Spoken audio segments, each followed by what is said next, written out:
adquirido los conocimientos del oficio ni tenga atesorada suficiente experiencia.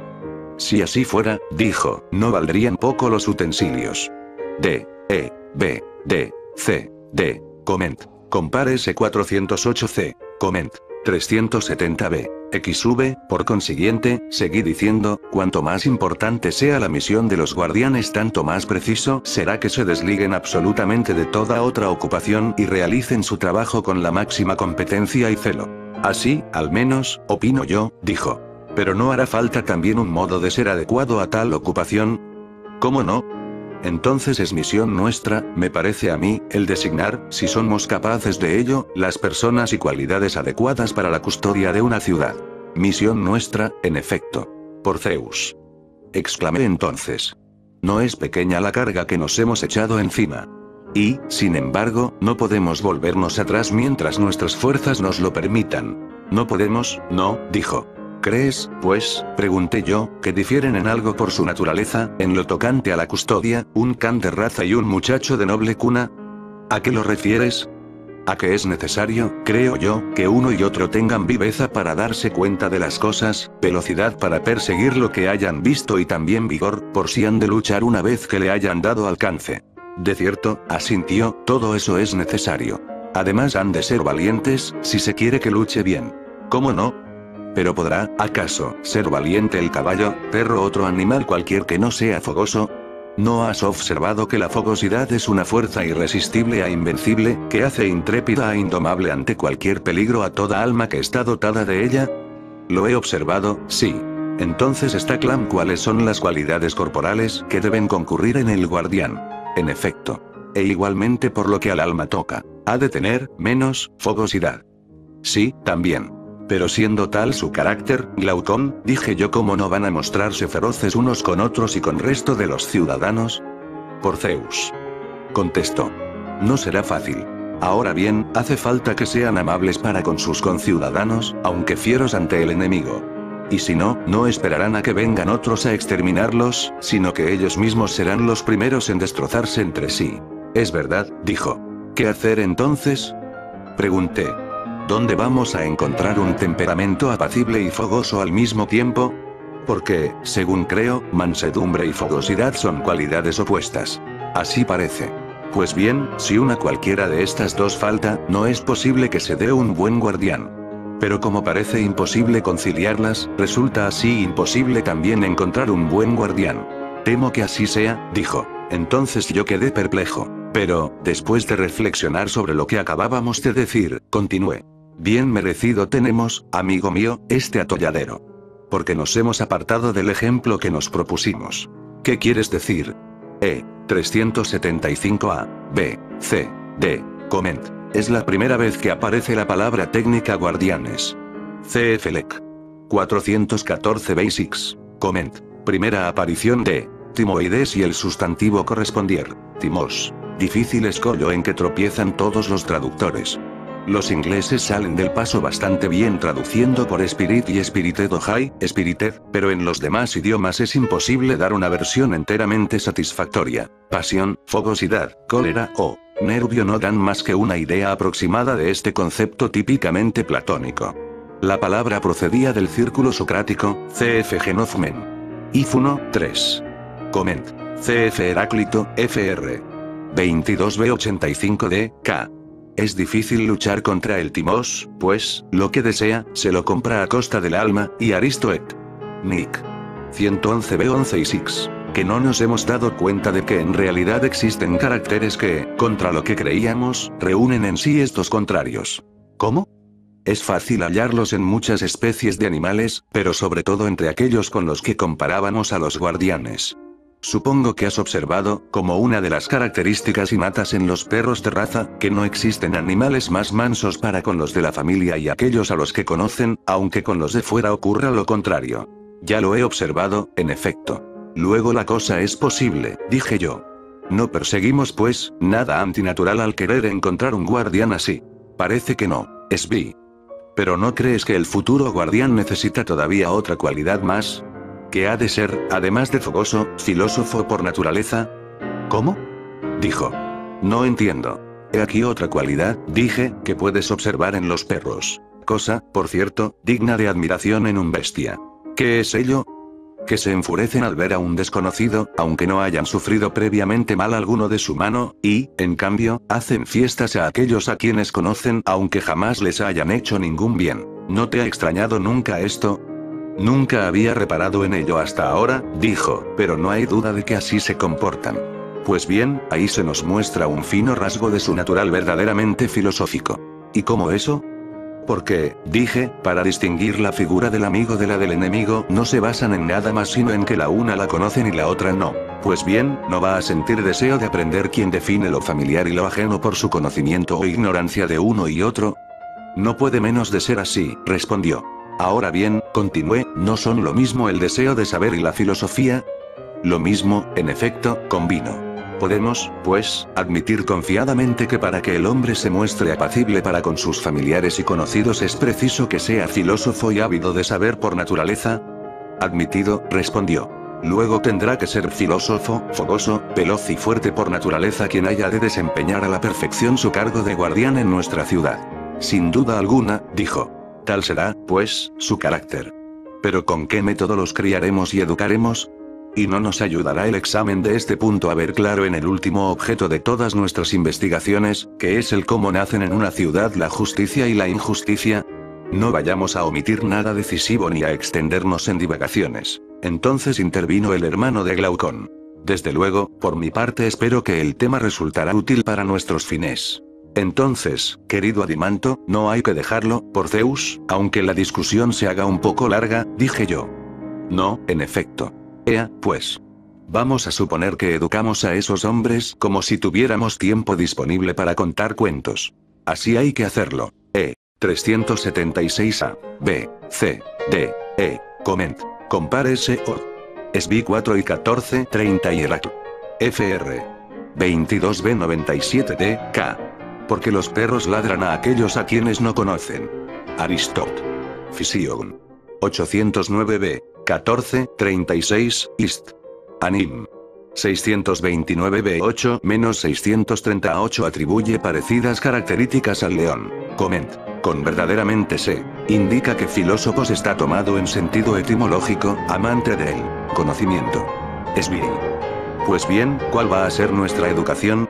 ¿No será difícil inventar otra mejor que la que largos siglos nos han transmitido? La cual comprende, según creo, la gimnástica para el cuerpo y la música para el alma. Así es. ¿Y no empezaremos a educarlos por la música más bien que por la gimnástica? ¿Cómo no? ¿Consideras, pregunté, incluidas en la música las narraciones o no? Sí, por cierto. ¿No hay dos clases de narraciones, unas verídicas y otras ficticias? Sí. ¿Y no hay que educarlos por medio de unas y otras, pero primeramente con las ficticias? No sé, contestó, lo que quieres decir. ¿No sabes, dije yo, que lo primero que contamos a los niños son fábulas? Y estas son ficticias por lo regular, aunque haya en ellas algo de verdad. Antes intervienen las fábulas en la instrucción de los niños que los gimnasios. Cierto. Pues bien, eso es lo que quería decir, que hay que tomar entre manos la música antes que la gimnástica. Bien dices, convino.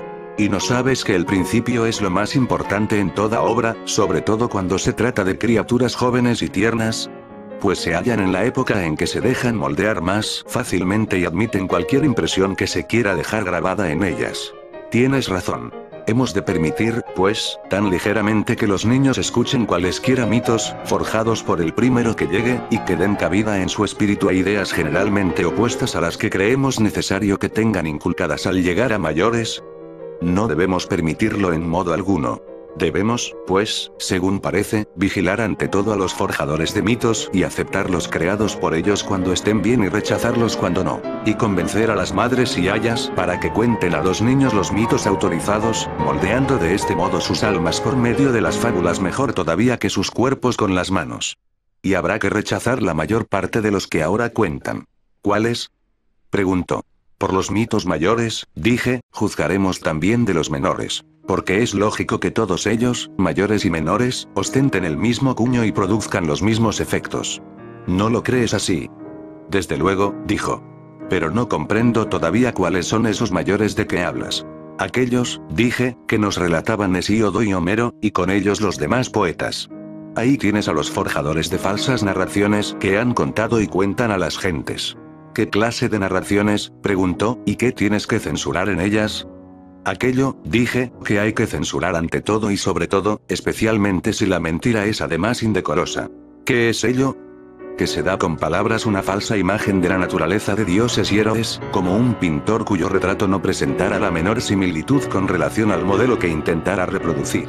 En efecto, dijo, tal comportamiento merece censura. ¿Pero a qué caso concreto te refieres?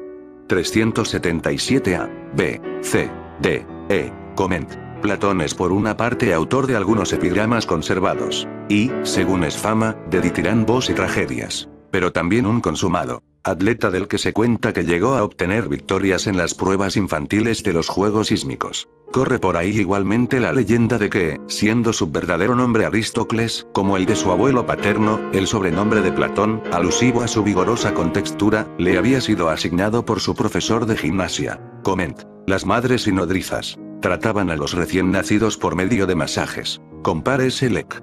789e. Coment.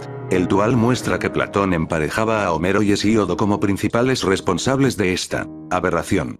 Ya Pitágoras, Genófanes y Heráclito habían precedido a Platón en su condena de esta clase de poesía. Genófanes, sobre todo, acusa a los poetas de representar a los dioses con rasgos humanos, FRS 21b 14, 15 d, k. Y de atribuirles las pasiones de los hombres, FR 21b 11 d, k. Pero el ataque de Platón contra los dioses olímpicos, hace notar Adán, fue quizá el más grave golpe que recibió el paganismo antes de la era cristiana. Ante todo, respondí, no hizo bien el que forjó la más grande invención relatada con respecto a los más venerables seres, contando cómo hizo Urano lo que le atribuye Hesíodo, y cómo Crono se vengó a su vez de él. En cuanto a las hazañas de Crono y el tratamiento que le infligió su hijo, ni aunque fueran verdad me parecería bien que se relatasen tan sin rebozo a niños no llegados aún al uso de razón, antes bien, sería preciso guardar silencio acerca de ello y, si no hubiera más remedio que mencionarlo, que lo oyese en secreto el menor número posible de personas y que éstas hubiesen inmolado previamente no ya un cerdo, sino otra víctima más valiosa y rara, con el fin de que solo poquísimos se hallasen en condiciones de escuchar. Es verdad, dijo, tales historias son peligrosas. Y jamás, Adimanto, deben ser narradas en nuestra ciudad, dije, ni se debe dar a entender a un joven oyente que, si comete los peores crímenes o castiga por cualquier procedimiento las malas acciones de su padre, no hará con ello nada extraordinario, sino solamente aquello de que han dado ejemplo los primeros y más grandes de los dioses. No, por Zeus, dijo, tampoco a mí me parecen estas cosas aptas para ser divulgadas. Ni tampoco, seguí, se debe hablar en absoluto de cómo guerrean, se tienden asechanzas o luchan entre sí dioses contra dioses, lo que, por otra parte, tampoco es cierto, si queremos que los futuros vigilantes de la ciudad consideren que nada hay más vergonzoso que dejarse arrastrar ligeramente a mutuas disensiones.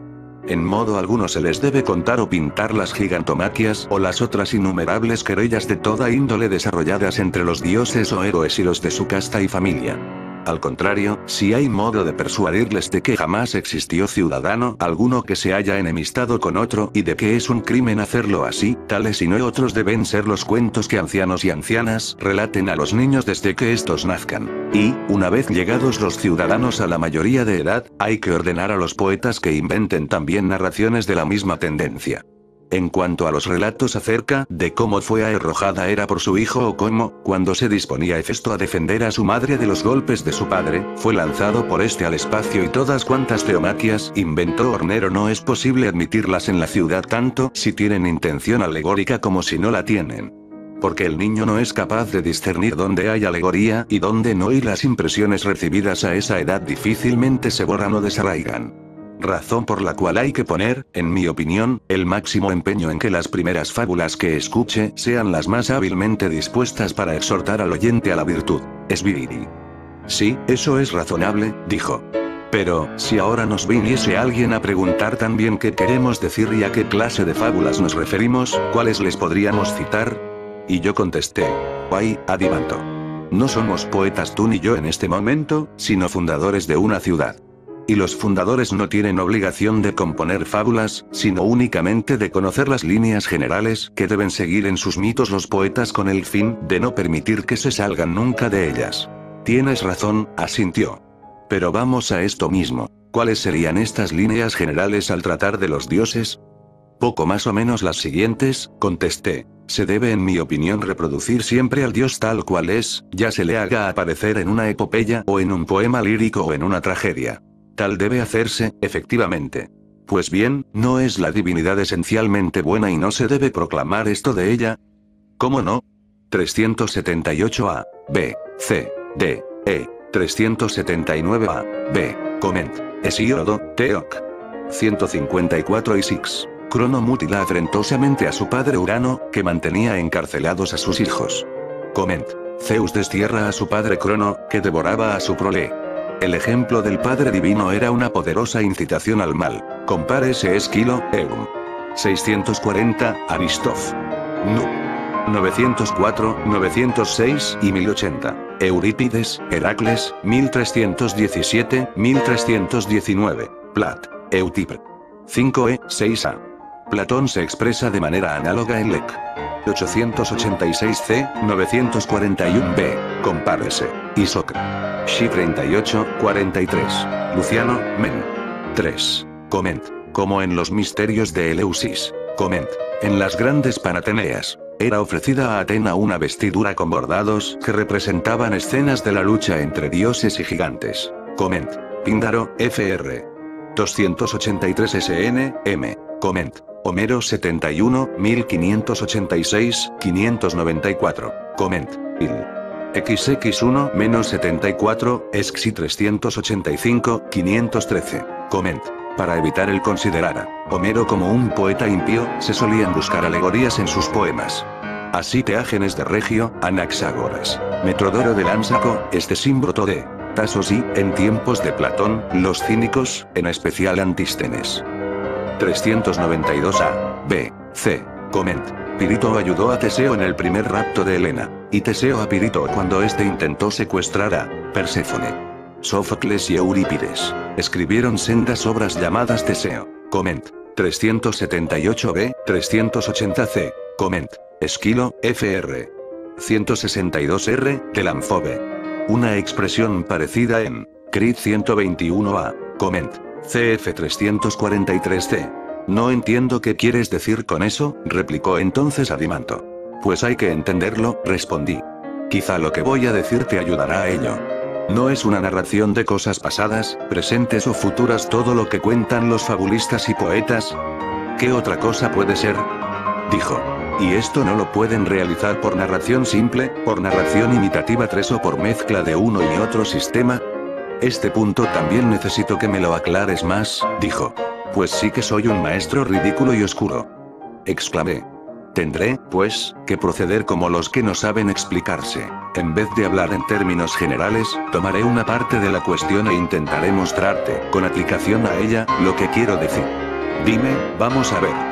Tú te sabrás, claro está, los primeros versos de la Ilíada, en los cuales dice el poeta que Crises solicitó de Agamenón la devolución de su hija y el otro se irritó y aquel, en vista de que no lo conseguía, pidió al dios que enviara males a los aqueos. Así que los conozco. Entonces sabrás también que hasta unos determinados versos, y a la íntegra tropa rogó y sobre todo a ambos hijos de Atreo, los ordenadores de pueblos, habla el propio poeta, que no intenta siquiera inducirnos a pensar que sea otro y no él quien habla. Pero a partir de los versos siguientes habla como si él fuese Crises y procura por todos los medios que creamos que quien pronuncia las palabras no es Homero, sino el anciano sacerdote. Y poco más o menos de la misma manera ha hecho las restantes narraciones de lo ocurrido en Ilión e Ítaca y la Odisea entera. Exacto, dijo. Pues bien, no es narración tanto lo que presenta en los distintos parlamentos como lo intercalado entre ellos. ¿Cómo no ha de serlo?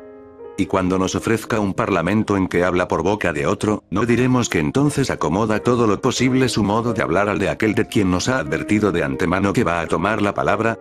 Claro que lo diremos. Ahora bien, el asimilarse uno mismo a otro en habla o aspecto, ¿no es imitar a aquel al cual se asimila uno?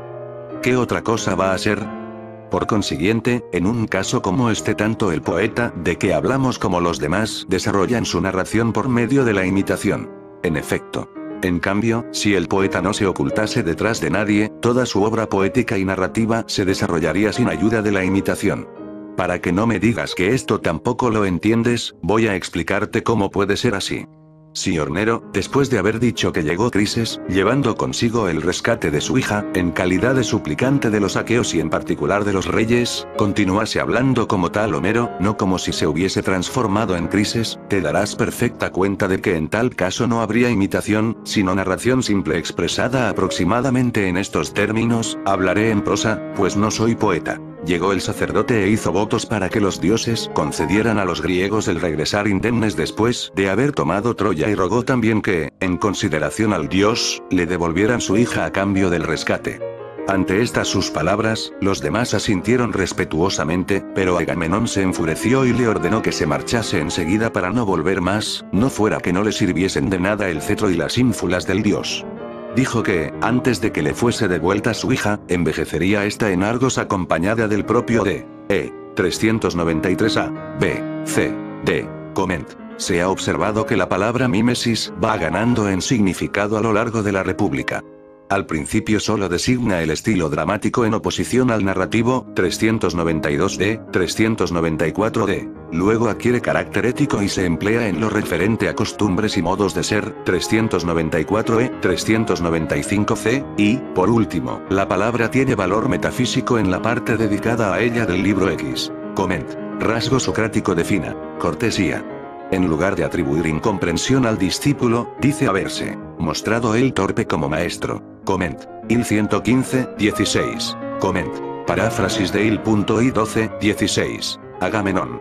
Mandóle, en fin, que se retirase sin provocarle si quería volver sano y salvo a su casa. El anciano sintió temor al oírle y marchó en silencio. Pero, una vez lejos del campamento, dirigió una larga súplica a Apolo, invocándole por todos sus apelativos divinos, y le rogó que, si alguna vez le había sido agradable con fundaciones de templos o sacrificios de víctimas en honor del dios, lo recordase ahora y, a cambio de ello, pagasen los aqueos sus lágrimas con los dardos divinos. He aquí, amigo mío, terminé, cómo se desarrolla una narración simple, no imitativa. Ya me doy cuenta, dijo Bill. Pues bien, date cuenta igualmente, agregué, de que hay un tipo de narración opuesto al citado, el que se da cuando se entresaca lo intercalado por el poeta entre los parlamentos y se deja únicamente la alternación de estos. También esto lo comprendo, dijo. Tal cosa ocurre en la tragedia. Muy justa apreciación, dije. Creo que ya te he hecho ver suficientemente claro lo que antes no podía lograr que entendieras. Que hay una especie de ficciones poéticas que se desarrollan enteramente por imitación. En este apartado entran la tragedia, como tú dices, y la comedia. Otra clase de ellas emplea la narración hecha por el propio poeta, procedimiento que puede encontrarse particularmente en los ditiramdos. Y, finalmente, una tercera reúne ambos sistemas y se encuentra en las epopeyas y otras poesías. ¿Me entiendes? Ahora comprendo, dijo, lo que querías decir entonces. Recuerda también que antes de esto decíamos haber hablado ya de lo que se debe decir, pero todavía no de cómo hay que hacerlo. Ya me acuerdo. Pues lo que yo quería decir era precisamente que resultaba necesario llegar a un acuerdo acerca de si dejaremos que los poetas nos hagan las narraciones imitando o bien les impondremos que imiten unas veces sí, pero otras no, y en ese caso cuando deberán o no hacerlo, o, en fin, les prohibiremos en absoluto que imiten. Sospecho, dijo, que vas a investigar si debemos admitir o no la tragedia y la comedia en la ciudad. Tal vez, dije yo, o quizá cosas más importantes todavía que estas. Por mi parte, no lo sé todavía. A donde quiera que la argumentación nos arrastre como el viento, allí habremos de ir. Tienes razón, dijo. Pues bien, considera, Adimanto, lo siguiente. ¿Deben ser imitadores nuestros guardianes o no? No depende la respuesta de nuestras palabras anteriores, según las cuales cada uno puede practicar bien un solo oficio, pero no muchos, y si intenta dedicarse a más de uno no llegará a ser tenido en cuenta en ninguno aunque ponga mano en muchos. ¿Cómo no va a depender? ¿No puede decirse lo mismo de la imitación, que no puede ser capaz la misma persona de imitar muchas cosas tan bien como una sola? No. Pues mucho menos podrá simultanear la práctica de un oficio respetable con la imitación profesional de muchas cosas distintas, cuando ni siquiera dos géneros de imitación que parecen hallarse tan próximos entre sí como la comedia y la tragedia es posible que los practiquen bien al mismo tiempo las mismas personas. ¿No llamabas hace un momento imitaciones a estos dos géneros? Sí, por cierto. Y tienes razón, no pueden ser los mismos. Tampoco se puede ser rapsodo y actor a la vez. Es verdad. Ni siquiera simultanean los actores la comedia con la tragedia. Y todos estos son géneros de imitación, ¿no? 394A, B, C, D, E, 395A, B, coment. Paráfrasis de il.i 1742, coment. En Conf 223 de Platón dice, exactamente lo contrario, es propio de la misma persona el saber hacer comedias y tragedias, y quien por su arte es autor trágico también lo es cómico. Lo son. Es más, creo, Adimanto, que son todavía menores las piezas en que están fragmentadas las aptitudes humanas, de tal manera que nadie es capaz de imitar bien muchos caracteres distintos, como tampoco de hacer bien aquellas mismas cosas de las cuales las imitaciones no son más que reproducción. Muy cierto, dijo Billy. Ahora bien, si mantenemos el principio que hemos empezado por establecer, según el cual es preciso que nuestros guardianes queden exentos de la práctica de cualquier otro oficio y que, siendo artesanos muy eficaces de la libertad del Estado, no se dediquen a ninguna otra cosa que no tienda a este fin, no será posible que ellos hagan ni imiten nada distinto. Pero, si han de imitar, que empiecen desde niños a practicar con modelos dignos de ellos, imitando caracteres valerosos, sensatos, piadosos, magnánimos y otros semejantes. Pero las acciones innobles no deben ni cometerlas ni emplear su habilidad en remedarlas, como tampoco ninguna otra cosa vergonzosa, no sea que empiecen por imitar y terminen por serlo en realidad. ¿No has observado que, cuando se practica durante mucho tiempo y desde la niñez, la imitación se infiltra en el cuerpo, en la voz, en el modo de ser, y transforma el carácter alterando su naturaleza? En efecto, dijo. Luego no permitiremos, seguí, que aquellos por quienes decimos interesarnos y que aspiramos a que sean hombres de bien imiten, siendo varones, a mujeres jóvenes o viejas que insultan a sus maridos o, ensoberbecidas, desafían a los dioses, engreídas en su felicidad, o bien caen en el infortunio y se entregan a llantos y lamentaciones. Y mucho menos todavía les permitiremos que imiten a enfermas, enamoradas o parturientas. En modo alguno, dijo. Ni a siervas o siervos que desempeñen los menesteres que les son propios. Tampoco eso. Ni tampoco, creo yo, a hombres viles, cobardes o que reúnan, en fin, cualidades opuestas a las que antes enumerábamos. Hombres que se insultan y burlan unos de otros, profieren obscenidades, embriagados o no, y cometen toda clase de faltas con que las gentes de esa ralea pueden ofender de palabra u obra a sí mismos o a sus prójimos. Creo, además, que tampoco se les debe acostumbrar a que acomoden su lenguaje o proceder al de los dementes. Pues, aunque es necesario conocer cuando está loco o es malo un hombre o una mujer, no se debe hacer ni imitar nada de lo que ellos hacen. Muy cierto, dijo. Pues que... Continué. Podrán imitar a los herreros u otros artesanos, a los galeotes de una nave y los comitres que les dan el ritmo o alguna otra cosa semejante. ¿Cómo han de hacerlo? Dijo, si no les es lícito ni aun prestar la menor atención a ninguno de estos menesteres. ¿Y qué? Podrán tal vez imitar el relincho del caballo, el mugido del toro, el sonar de un río, el estrépito del mar, los truenos u otros ruidos similares. Pero si les hemos prohibido, exclamó, que enloquezcan o imiten a los locos. Entonces, dije, si comprendo bien lo que quieres decir, hay una forma de dicción y narración propia para que la emplee, cuando tenga que decir algo, el verdadero hombre de bien. Y otra forma muy distinta de la primera a la que siempre recurre y con arreglo o a la cual se expresa aquella persona cuyo modo de ser y educación son opuestos a los del hombre de bien. C. D. E. 396a. B. C. Coment. Montaigne imita a Platón, diciendo nostre sufficiente es detaille a menúes pieces. Coment. Plutarco Vita Sol. Esxix 6:7 cuenta que Solón preguntó a Tespis si no le daba vergüenza mentir de aquel modo ante tantas personas. Y como Tespis contestara que se trataba de una simple diversión, el sabio, dando, enojado, con el bastón en el suelo, profetizó que muy pronto aquella diversión se habría impuesto en los tratos comerciales. Coment. Escenas de mujeres insultando a sus esposos debían de ser frecuentes en las comedias. En la Níobe de Esquilo, la protagonista es castigada por haber osado rivalizar, en punto a fecundidad, con la diosa Leto. Eurípides tuvo el atrevimiento de presentar en escena el nacimiento de Telefo, hijo de Auge. Coment. Compárese las Euménides de Esquilo, Ayante de Sófocles, Heracles y Orestes de Eurípides. Coment. Los griegos empleaban ya máquinas escénicas para producir determinados efectos. Se citan, por ejemplo, las destinadas a imitar truenos y relámpagos. ¿Mas cómo son? Preguntó, esas formas. A mí me parece, expliqué, que, cuando una persona como es debido llegue, en el curso de la narración, a un pasaje en que hable o actúe un hombre de bien, estará dispuesto a referirlo como si él mismo fuera ese hombre y no le dará vergüenza alguna el practicar tal imitación si el imitado es una buena persona que obra irreprochable y cuerdamente. Pero lo hará con menos gusto y frecuencia si ha de imitar a alguien que padece los efectos de la enfermedad, el amor, la embriaguez o cualquier otra circunstancia parecida. Ahora bien, cuando aparezca un personaje indigno del narrador, este se resistirá a imitar seriamente a quien vale menos que él y, o no lo hará sino de pasada, en el caso de que el personaje haya de llevar a cabo alguna buena acción, o se negará a hacerlo por vergüenza, ya que, además de que carece de experiencia para imitar a personas de esa índole, rechaza la idea de amoldarse y adaptarse al patrón de gentes más bajas que él a quienes desprecia de todo corazón. Esto siempre que no se trate de un mero pasatiempo. Es natural, dijo X. Empleará, pues, el tipo de narración que estudiábamos hace poco con referencia a los poemas de Homero y su dicción participará de ambos procedimientos, imitativo y narrativo. Pero la imitación constituirá una pequeña parte con respecto a los largos trozos de narración. ¿Vale lo que digo?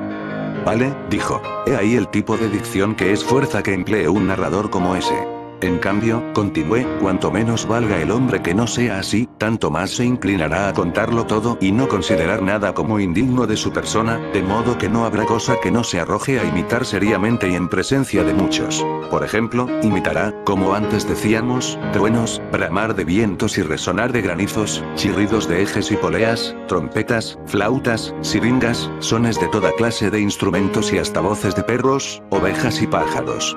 No se convertirá, pues, su dicción en una simple imitación de ruidos y gestos que contenga, todo lo más, una pequeña parte narrativa. Es forzoso también, convino, que así suceda.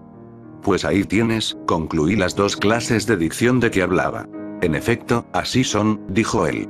Ahora bien, la primera de las dos clases presenta pocas variaciones. Una vez se ha dado al discurso la armonía y ritmo que le cuadran, el que quiera declamar bien no tiene casi más que ceñirse a la invariable y única armonía, pues las variaciones son escasas, siguiendo igualmente un ritmo casi uniforme. Efectivamente, dijo, así es. Mas ¿qué diremos de la otra clase? ¿No ocurre todo lo contrario, que, por reunir en sí variaciones de las más diversas especies, necesita, para ser empleada con propiedad, de toda clase de armonías y ritmos? Tampoco ocurre así, en efecto. No es cierto que todos los poetas o narradores se atienen al primero de estos dos géneros de dicción o bien al segundo o, en fin, mezclan ambos procedimientos en uno diferente. Es forzoso, dijo. ¿Qué haremos, pues? Pregunté. ¿Aceptaremos en la ciudad todos estos géneros o bien uno u otro de los dos puros o tal vez el mixto? Si ha de vencer mi criterio, dijo, la imitación pura de lo bueno. Sin embargo, a Dimanto, también resulta agradable el mixto. Pero el que más agrada con mucho, tanto a los niños como a sus ayos y a la multitud en general, es el género opuesto al que tú eliges. En efecto, es el que más gusta. D. E. 397a. B. C. D. Comment. 396 BC. Comment. Compare Select. 700c. No obstante, me parece, dije, que vas a negar que pueda adaptarse a nuestra ciudad, basándote en que entre nosotros no existen hombres que puedan actuar como dos ni como muchos, ya que cada cual se dedica a una sola cosa. En efecto, no se puede adaptar. No será esta la razón por la cual esta ciudad será la única en que se encuentren zapateros que sean solo zapateros y no pilotos además de zapateros, y labriegos que únicamente sean labriegos y no jueces amén de labriegos, y soldados que no sean más que soldados y no negociantes y soldados al mismo tiempo, y así sucesivamente. Es verdad, dijo.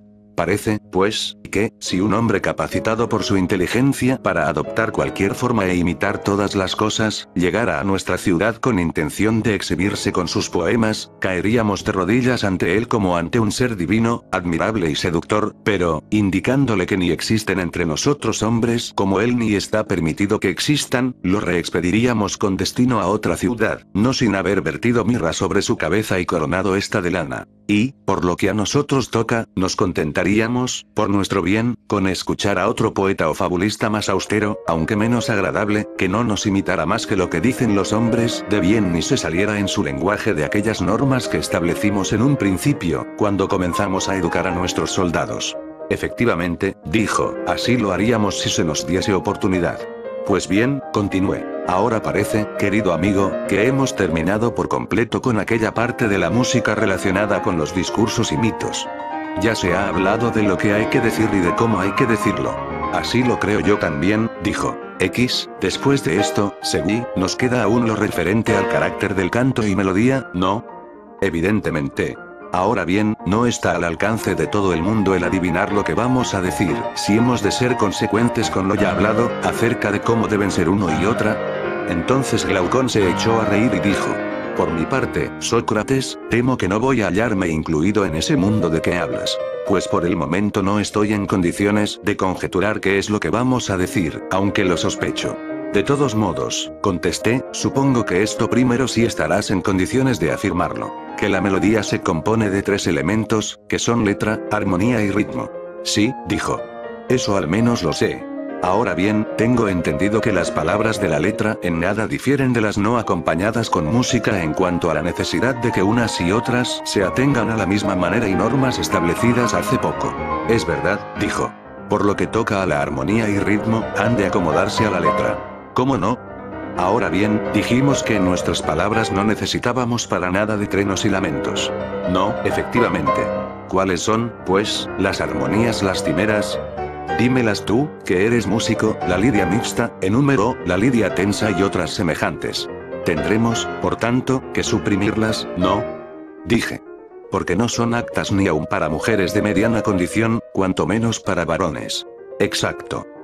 398A, B, C, D, E, Coment. 379A, Coment. En cuanto sigue, Platón distingue 3 factores esenciales en la música. El elemento armónico, determinado por la altura de los distintos sones. El rítmico, determinado por los intervalos temporales existentes entre ellos, y el estrictamente poético, es decir, la letra, compuesta por una serie de sílabas largas y breves cuya sucesión es determinada por la métrica.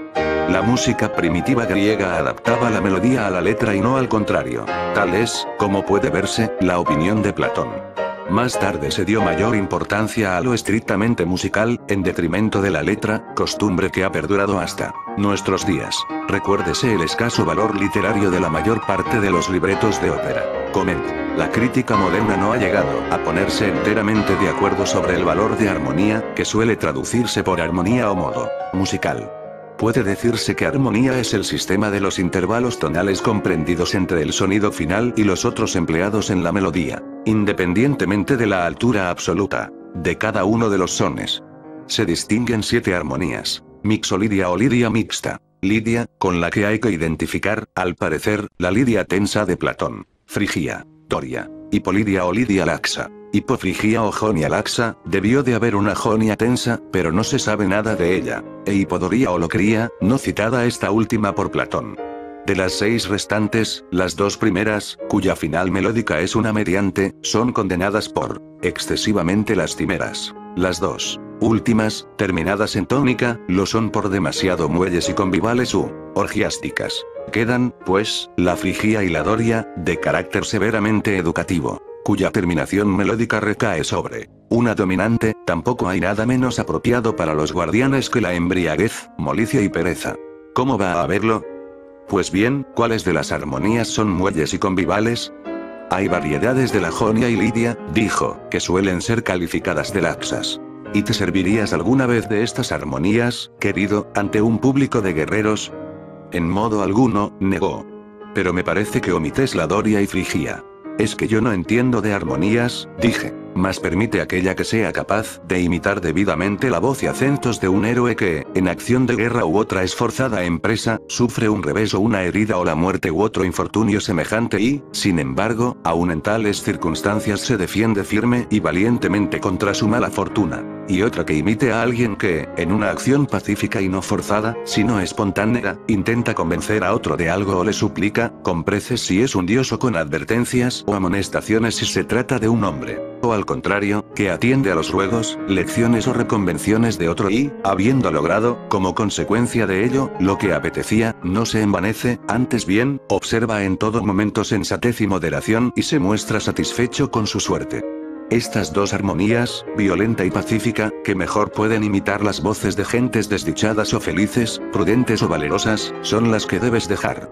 Pues bien, dijo, las armonías que deseas conservar no son otras que las que yo citaba ahora mismo. Entonces, seguí, la ejecución de nuestras melodías y cantos no precisará de muchas cuerdas ni de lo panarmónico. No creo, dijo. No tendremos, pues, que mantener constructores de triángulos, péctides y demás instrumentos policordes y poliarmónicos. Parece que no. ¿Y qué? ¿Admitirás en la ciudad a los flauteros y flautistas? ¿No es la flauta el instrumento que más sones distintos ofrece, hasta el punto de que los mismos instrumentos panarmónicos son imitación suya? En efecto, lo es, dijo. No te quedan, pues, dije, más que la lira y cítara como instrumentos útiles en la ciudad. En el campo, los pastores pueden emplear una especie de zampoña. Así al menos nos lo muestra la argumentación, dijo. Y no haremos nada extraordinario, amigo mío, dije, al preferir a Apolo y los instrumentos apolíneos antes que a Marsias y a los suyos. No, por Zeus, exclamó, creo que no. Por el Can. Exclamé a mi vez. Sin darnos cuenta de ello estamos purificando de nuevo la ciudad que hace poco llamábamos ciudad de lujo. Y hacemos bien, dijo él. Sí. Ea, pues. Dije. Purifiquemos también lo que nos queda. A continuación de las armonías hemos de tratar de lo referente a los ritmos, no para buscar en ellos complejidad ni gran diversidad de elementos rítmicos, sino para averiguar cuáles son los ritmos propios de una vida ordenada y valerosa. Y, averiguado esto, haremos que sean forzosamente el pie y la melodía los que se adapten al lenguaje de un hombre de tales condiciones y no el lenguaje a los otros dos. En cuanto a cuáles sean estos ritmos, es cosa tuya el designarlos, como hiciste con las armonías. Pues, por Zeus, replicó, que no sé qué decirte. Porque que hay tres tipos rítmicos con los cuales se combinan los distintos elementos, del mismo modo que existen cuatro tipos tonales de donde proceden todas las armonías, eso lo sé por haberlo observado.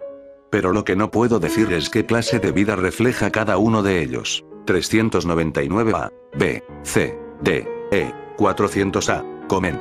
Al quedar reducidas a dos las armonías, forzosamente habrá de simplificarse la técnica musical.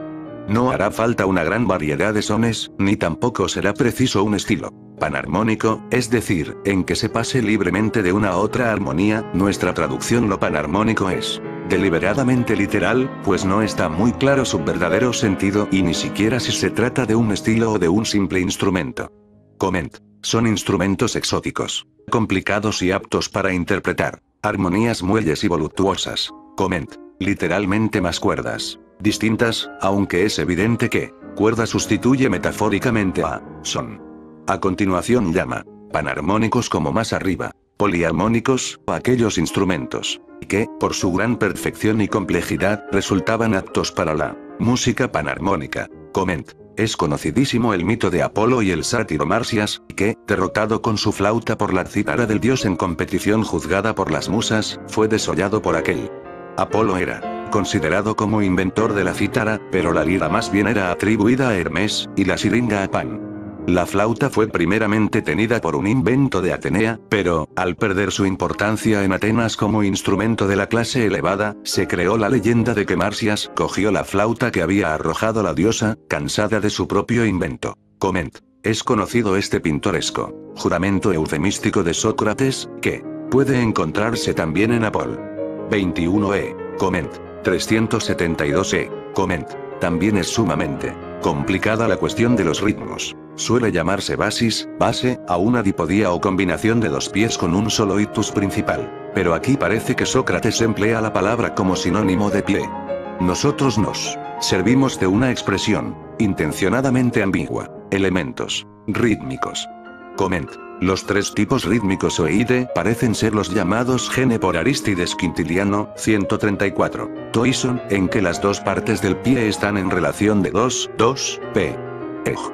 El espondeo, dáctilo y anapesto. Toemiolion, en que la proporción es 3, 2, crético, vaqueo. Todiplasion, de proporción 2, 1, jambo, troqueo. A estos hay que agregar el genus epitriton, 3/4, si se considera los epítritos como pies independientes. Más difícil es el problema de los cuatro eide armónicos. Adán prefiere la explicación de Monroe, según la cual se trata de las 4 razones que dan los intervalos musicales primarios, 2 de enero de 2002, 4, 3 y 9, 8. Pero otros creen ver en estos y de los intervalos de la cuarta, quinta, octava y 9. En este punto, dije, Damon nos ayudará a decidir cuáles son los metros que sirven para expresar vileza, desmesura, demencia u otros defectos semejantes y qué ritmos deberán quedar reservados a las cualidades opuestas. Porque recuerdo vagamente haberle oído hablar de un metro compuesto al que llamaban oplioide, un dáctilo y un heroico que arreglaba no sé cómo, igualando la sílaba de arriba y la de abajo y haciéndolo terminar ya en breve, ya en larga. También citaba, si no me equivoco, un jambo y otro que llamaba troqueo, a cada uno de los cuales atribuía cantidades largas o breves. Con respecto a algunos de ellos creo que censuraba o elogiaba la vivacidad del pie no menos que el ritmo en sí. O tal vez se tratase de la combinación de uno y otro. No recuerdo bien. En fin, todo esto, como decía, quede reservado a Damon, pues el discutirlo nos llevaría no poco tiempo. ¿O acaso piensas de otro modo? No, por Zeus, yo no. Pero puedes contestarme si lo relativo a la gracia o carencia de ella depende de la euritmia o arritmia del movimiento. ¿Cómo no? Ahora bien, lo eurítmico tomará modelo y seguirá a la bella dicción y lo arrítmico a la opuesta a ella. Lo mismo ocurrirá también con lo armónico e inarmónico si, como decíamos hace poco, el ritmo y la armonía han de seguir a las palabras, no estas o aquellos. Efectivamente, dijo, han de seguir a las palabras. ¿Y la dicción? Seguí preguntando, ¿y las palabras? ¿No dependerán de la disposición espiritual? ¿Cómo no? ¿Y no sigue lo demás a las palabras? Sí. Entonces, la bella dicción, armonía, gracia y euritmia no son sino consecuencia de la simplicidad del carácter, pero no de la simplicidad que llamamos así por eufemismo, cuando su nombre verdadero es el de necedad, sino de la simplicidad propia del carácter realmente adornado de buenas y hermosas prendas morales. No hay cosa más cierta, dijo. ¿No será, pues, necesario que los jóvenes persigan por doquier estas cualidades si quieren cumplir con el deber que les incumbe? Deben perseguirlas, en efecto. Pues pueden hallarlas fácilmente, creo yo, en la pintura o en cualquiera de las artes similares o bien en la tejeduría, el arte de recamar, el de construir casas o fabricar toda suerte de utensilios y también en la disposición natural de los cuerpos vivos y de las plantas. Porque en todo lo que he citado caben la gracia y la carencia de ella. Ahora bien, la falta de gracia, ritmo o armonía están íntimamente ligadas con la maldad en palabras y modo de ser y, en cambio, las cualidades contrarias son hermanas y reflejos del carácter opuesto, que es el sensato y bondadoso. Tienes toda la razón, dijo Shirei. Por consiguiente, no solo tenemos que vigilar a los poetas y obligarles o a representar en sus obras modelos de buen carácter o a no divulgarlas entre nosotros, sino que también hay que ejercer inspección sobre los demás artistas e impedirles que copien la maldad, intemperancia, vileza o fealdad en sus imitaciones de seres vivos o en las edificaciones o en cualquier otro objeto de su arte. Y al que no sea capaz de ello no se le dejará producir entre nosotros, para que no crezcan nuestros guardianes rodeados de imágenes del vicio, alimentándose de este modo, por así decirlo, con una mala hierba que recogieran y pacieran día tras día, en pequeñas cantidades, pero tomadas estas de muchos lugares distintos, con lo cual introducirían, sin darse plena cuenta de ello, una enorme fuente de corrupción en sus almas.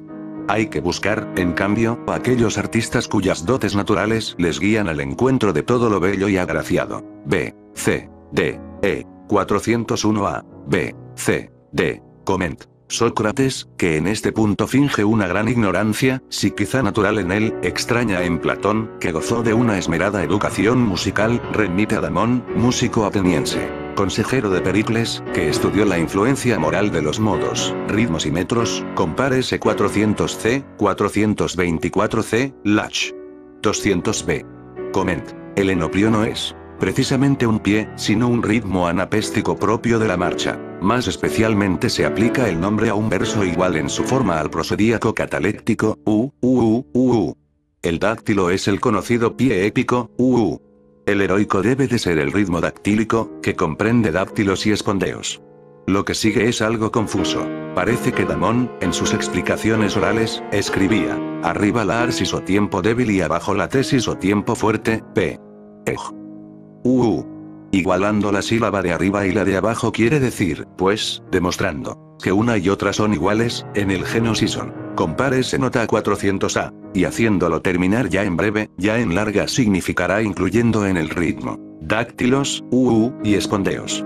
El jambo, y el troqueo, son los pies bien conocidos. Coment. La vivacidad, agoge, ESL tempo. Una larga era teóricamente 2 veces mayor que una breve, pero esto no tenía más que un valor relativo. Era posible, pues, cantar más o menos deprisa los distintos pies. Coment. Como se ve, Platón no deja de dedicar alguna atención a la pintura, escultura, etc.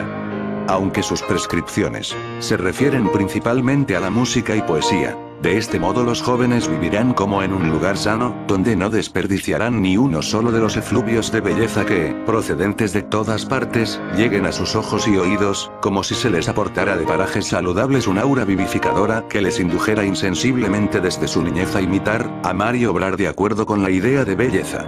No es así. Ciertamente, respondió, no habría mejor educación. Y la primacía de la educación musical, dije yo, no se debe, Glaucón, a que nada hay más apartamento que el ritmo y armonía para introducirse en lo más recóndito del alma y aferrarse tenazmente allí, aportando consigo la gracia y dotando de ella a la persona rectamente educada, pero no a quien no lo esté.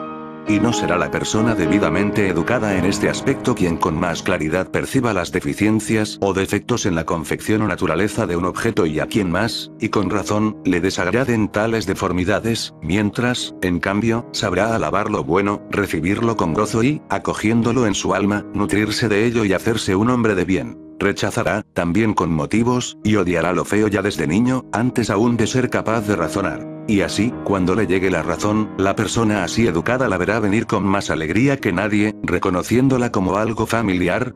Creo, dijo, que sí, que por eso se incluye la música en la educación.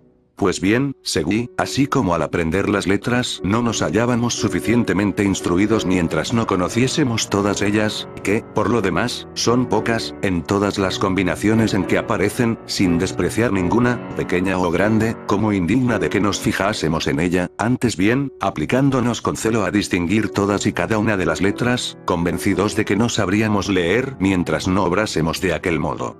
Es verdad. Y no lo es que no reconoceremos las imágenes de las letras si aparecen reflejadas, por ejemplo, en el agua o en un espejo mientras no conozcamos las propias letras, pues uno y otro son conocimientos de la misma arte y disciplina. Absolutamente cierto. Pues entonces, no es verdad, por los dioses, que, como digo, tampoco podremos llegar a ser músicos, ni nosotros ni los guardianes que decimos haber de educar, mientras no reconozcamos, donde quiera que aparezcan, las formas esenciales de la templanza, valentía, generosidad, magnanimidad y demás virtudes hermanas de estas, e igualmente las de las cualidades contrarias, y nos demos cuenta de la existencia de ellas o de sus imágenes en aquellos que las poseen, sin despreciarlas nunca en lo pequeño ni en lo grande, sino persuadidos de que el conocimiento de unas y otras es objeto de la misma arte y disciplina. Gran fuerza es, dijo, que así suceda. Por lo tanto, dije, si hay alguien en quien coincidan una hermosa disposición espiritual y cualidades físicas del mismo tipo que respondan y armonicen con ella, ¿no será este el más hermoso espectáculo para quien pueda contemplarlo? Claro que sí.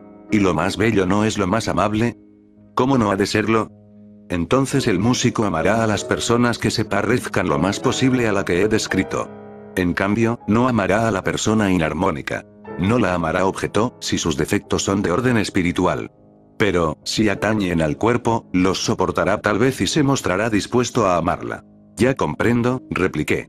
Hablas de ese modo porque tienes o has tenido un amante así. Y te disculpo.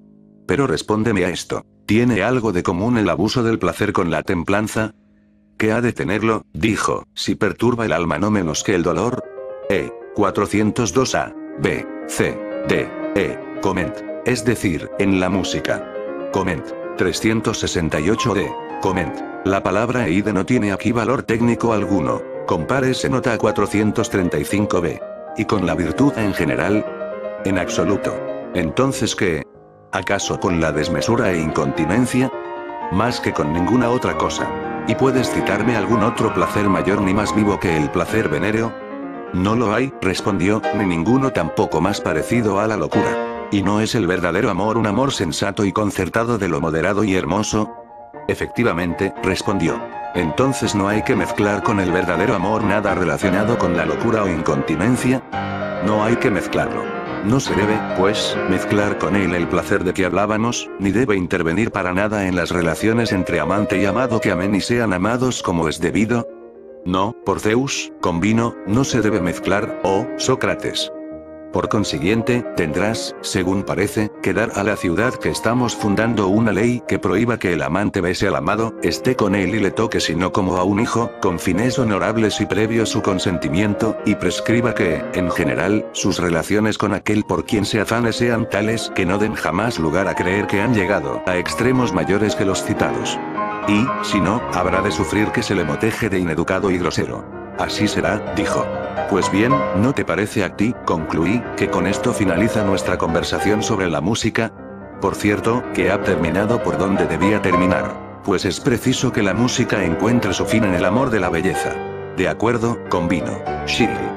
Bien, después de la música hay que educar a los muchachos en la gimnástica. ¿Cómo no? Es necesario, pues, que también en este aspecto reciban desde niños una educación cuidadosa a lo largo de toda su vida. Mi opinión acerca de la gimnástica es la siguiente, pero considera tú también el asunto. Yo no creo que, por el hecho de estar bien constituido, un cuerpo sea capaz de infundir bondad al alma con sus excelencias, sino al contrario, que es el alma buena la que puede dotar al cuerpo de todas las perfecciones posibles por medio de sus virtudes. ¿Y tú qué opinas de ello? Lo que tú, respondió. Entonces, ¿no sería lo mejor que, después de haber dedicado al alma los cuidados necesarios, la dejásemos encargada de precisar los detalles de la educación corporal limitándonos nosotros a señalar las líneas generales para no habernos de extender en largos discursos? Exacto. Pues bien, con respecto a la embriaguez dijimos que habían de renunciar a ella. Porque de nadie es menos propio, creo yo, que de un guardián el embriagarse y no saber ni en qué lugar de la tierra se halla. Sería ridículo, dijo, que el guardián necesitara de un guardián. Y acerca de la alimentación, nuestros hombres deben ser atletas que luchen en el más grande certamen. ¿No es así? Sí. Entonces les resultará conveniente el régimen de vida que observan estos atletas. Tal vez. Sin embargo, objeté, se trata de un régimen apartamento para producir somnolencia y hacer la salud precaria. ¿No has observado que estos 403A, B, C, D, E, 404A, comment, se refiere a caricias, totalmente inocentes, como aquellas de, que hace objeto Sócrates a Fedón en el conmovedor pasaje de Faed? 89B, comment, el amante, Erastes, que es mayor en edad, debe amar al más joven, Paídica, como a un hijo, de manera que entre ellos se produzca el tocos en calo y característico del noble amor platónico. Conf. 206b. Se discute acerca de la contradicción entre estos pasajes y Conf. 184d, donde se hacen ciertas concesiones a la parte material del amor. Pero en el último lugar es Pausanias, no Platón ni Sócrates, quien habla. Compárese, en cambio, Lec. 636c. Comment. 398e. Comment. Compárese Lec. 829e. Comment. Se refiere a los profesionales de su época. Atletas se pasan la vida durmiendo y, a poco que se aparten de las normas que les han fijado, sufren grandes y violentas enfermedades.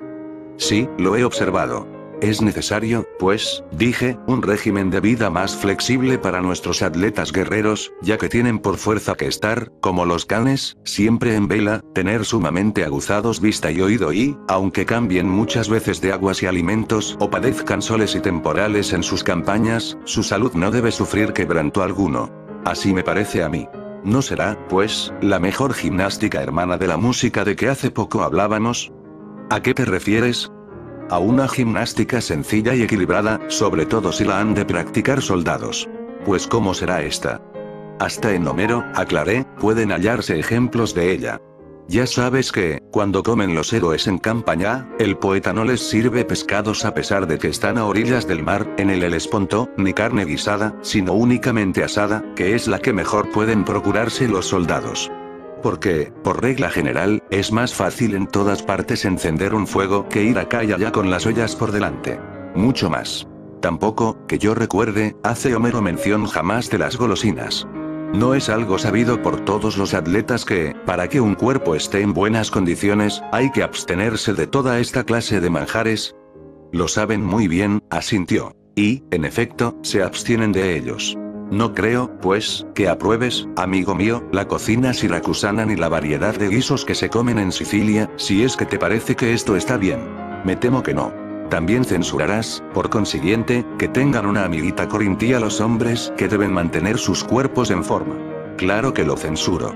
¿Y las supuestas delicias de la pastelería ática? Por fuerza. Creo, pues, que haríamos bien poniendo en parangón todo ese género de vida y alimentos con las melodías y cantos compuestos con arreglo a toda clase de armonías y ritmos. ¿Cómo no? ¿No vimos que la variedad engendraba allí licencia y aquí enfermedad y, en cambio, la simplicidad en la música infundía a las almas templanza, y en la gimnástica, salud a los cuerpos? Nada más cierto, dijo. Y cuando en una ciudad prevalecen licencia y enfermedad, ¿no se abren entonces multitud de tribunales y dispensarios y adquieren enorme importancia la leguleyería y medicina, puesto que hasta muchos hombres libres se interesan con todo celo por ellas? ¿Cómo no va a ocurrir así? Schiff, podrá, pues, haber un mejor testimonio de la mala y viciosa educación de una ciudad que el hecho de que no ya la gente baja y artesana, sino incluso quienes se precian de haberse educado como personas libres, necesiten de hábiles médicos y jueces. ¿Y no te parece una vergüenza y un claro indicio de ineducación el verse obligado, por falta de justicia en sí mismo, a recurrir a la ajena, convirtiendo así a los demás en señores y jueces de quien acude a ellos? No hay vergüenza mayor, convino. B. C. D. 405a. B. Comment. Sobre la somnolencia de los gimnastas, compare Shemat. 132c, se dice que un campeón mundial de boxeo dormía 16 horas diarias. Otros ataques contra el género de vida de los atletas profesionales, en Aristóteles. Paul. 1338 B9 y 6. Y Eurípides, Fr. 282n. Comment. CF 375a. Comment. CF el cómico Eúbulo, Fr 118k, A. Comment. La pesca era muy abundante por aquellas regiones. Compare Seil.x 360 y Aten. 157b. Comment. Platón se refiere a la glotonería de los siracusanos en Epist. B 326b. Comment. CF Aristóteles. 149. Comment. Compare Seaten. 643e, 648c. Pero ¿no crees, seguí interrogando, que hay otra situación más vergonzosa aún que la citada, la del que no solo pasa la mayor parte de su vida demandando y siendo demandado ante los tribunales, sino que incluso es inducido por su mal gusto a jactarse de esta misma circunstancia, y hace alarde de su habilidad para delinquir y su capacidad para dar toda clase de rodeos, recorrer todos los caminos y escapar doblándose como el mimbre con tal de no sufrir su castigo, y eso en asuntos de poca o ninguna monta, sin comprender cuánto mejor y más decoroso es disponer la vida de cada uno de manera que no se necesite para nada de la intervención de un juez somnoliento? Cierto, asintió. Esto es peor todavía que aquello. Y el necesitar de la medicina, seguí, cuando no obligue a ello una herida o el ataque de alguna enfermedad epidémica, sino el estar, por efecto del amolicio de un régimen de vida como el descrito, llenos, tal que pantanos, de humores o flatos, obligando a los ingeniosos asclepíadas a poner a las enfermedades nombres como flatulencias o catarros, ¿eso no te parece vergonzoso? Mucho, dijo. Realmente, qué nuevos y estrambóticos son esos nombres de enfermedades. Nombres tales, dijo, como, según yo creo, no existían en tiempos de Asclepio. Y lo deduzco de que, hallándose ante Troya sus hijos, no reprendieron a la que, herido Eurípilo, le daba a beber vino de Pramno profusamente espolvoreado con harina de cebada y queso rallado, ingredientes que, por cierto, me parecen ser inflamativos, ni tampoco reprocharon su proceder a Patroclo, que cuidaba del paciente. Pues vaya una bebida extraña, comentó, para quien estaba así. No lo es tanto, repliqué, si recuerdas que la terapéutica pedagógica de las enfermedades, lo que hoy se llama iátrica, no estaba en uso entre los asclepiadas, según dicen, antes de la época de Heródico. Pero este, que era profesor de gimnasia y perdió la salud, hizo una mixtura de gimnástica y medicina y comenzó por torturarse a sí mismo para seguir después torturando a muchos otros más. ¿Cómo? Inquirió. Dándose, respondí, una muerte lenta. Porque, por no ser capaz, supongo yo, de sanar de su enfermedad, que era mortal, se dedicó a seguirla paso a paso y vivió durante toda su vida sin otra ocupación que su cuidado, sufriendo siempre ante la idea de salirse lo más mínimo de su dieta acostumbrada. Y así consiguió llegar a la vejez, muriendo continuamente en vida por culpa de su propia ciencia. Pues así que sacó buen partido de su arte. Exclamó. ¿Cómo es natural que suceda? Dije, a quien no sabe que no fue por ignorancia ni por inexperiencia de esta rama de la medicina por lo que Asclepio no la transmitió a sus descendientes, sino porque sabía que en toda ciudad bien regida le está destinada a cada ciudadano una ocupación a que ha de dedicarse forzosamente sin que nadie tenga tiempo para estar enfermo y cuidarse durante toda su vida. Lo que resulta gracioso es que nosotros nos demos cuenta de ello en cuanto se refiere a los artesanos y no, en cambio, cuando se trata de personas acaudaladas y que parecen ser felices. ¿Cómo? Dijo. XV, cuando está enfermo un carpintero, aclaré, pide al médico que le dé a beber una pócima que le haga vomitar la enfermedad o que le libere de ella mediante una evacuación por abajo, un cauterio o una incisión. Y si se le va con prescripciones de un largo régimen, aconsejándole que se cubra la cabeza con un gorrito de lana y haga otras cosas por el estilo, enseguida sale diciendo que no tiene tiempo para estar malo ni vale la pena vivir de ese modo, dedicado a la enfermedad y sin poder ocuparse del trabajo que le corresponde.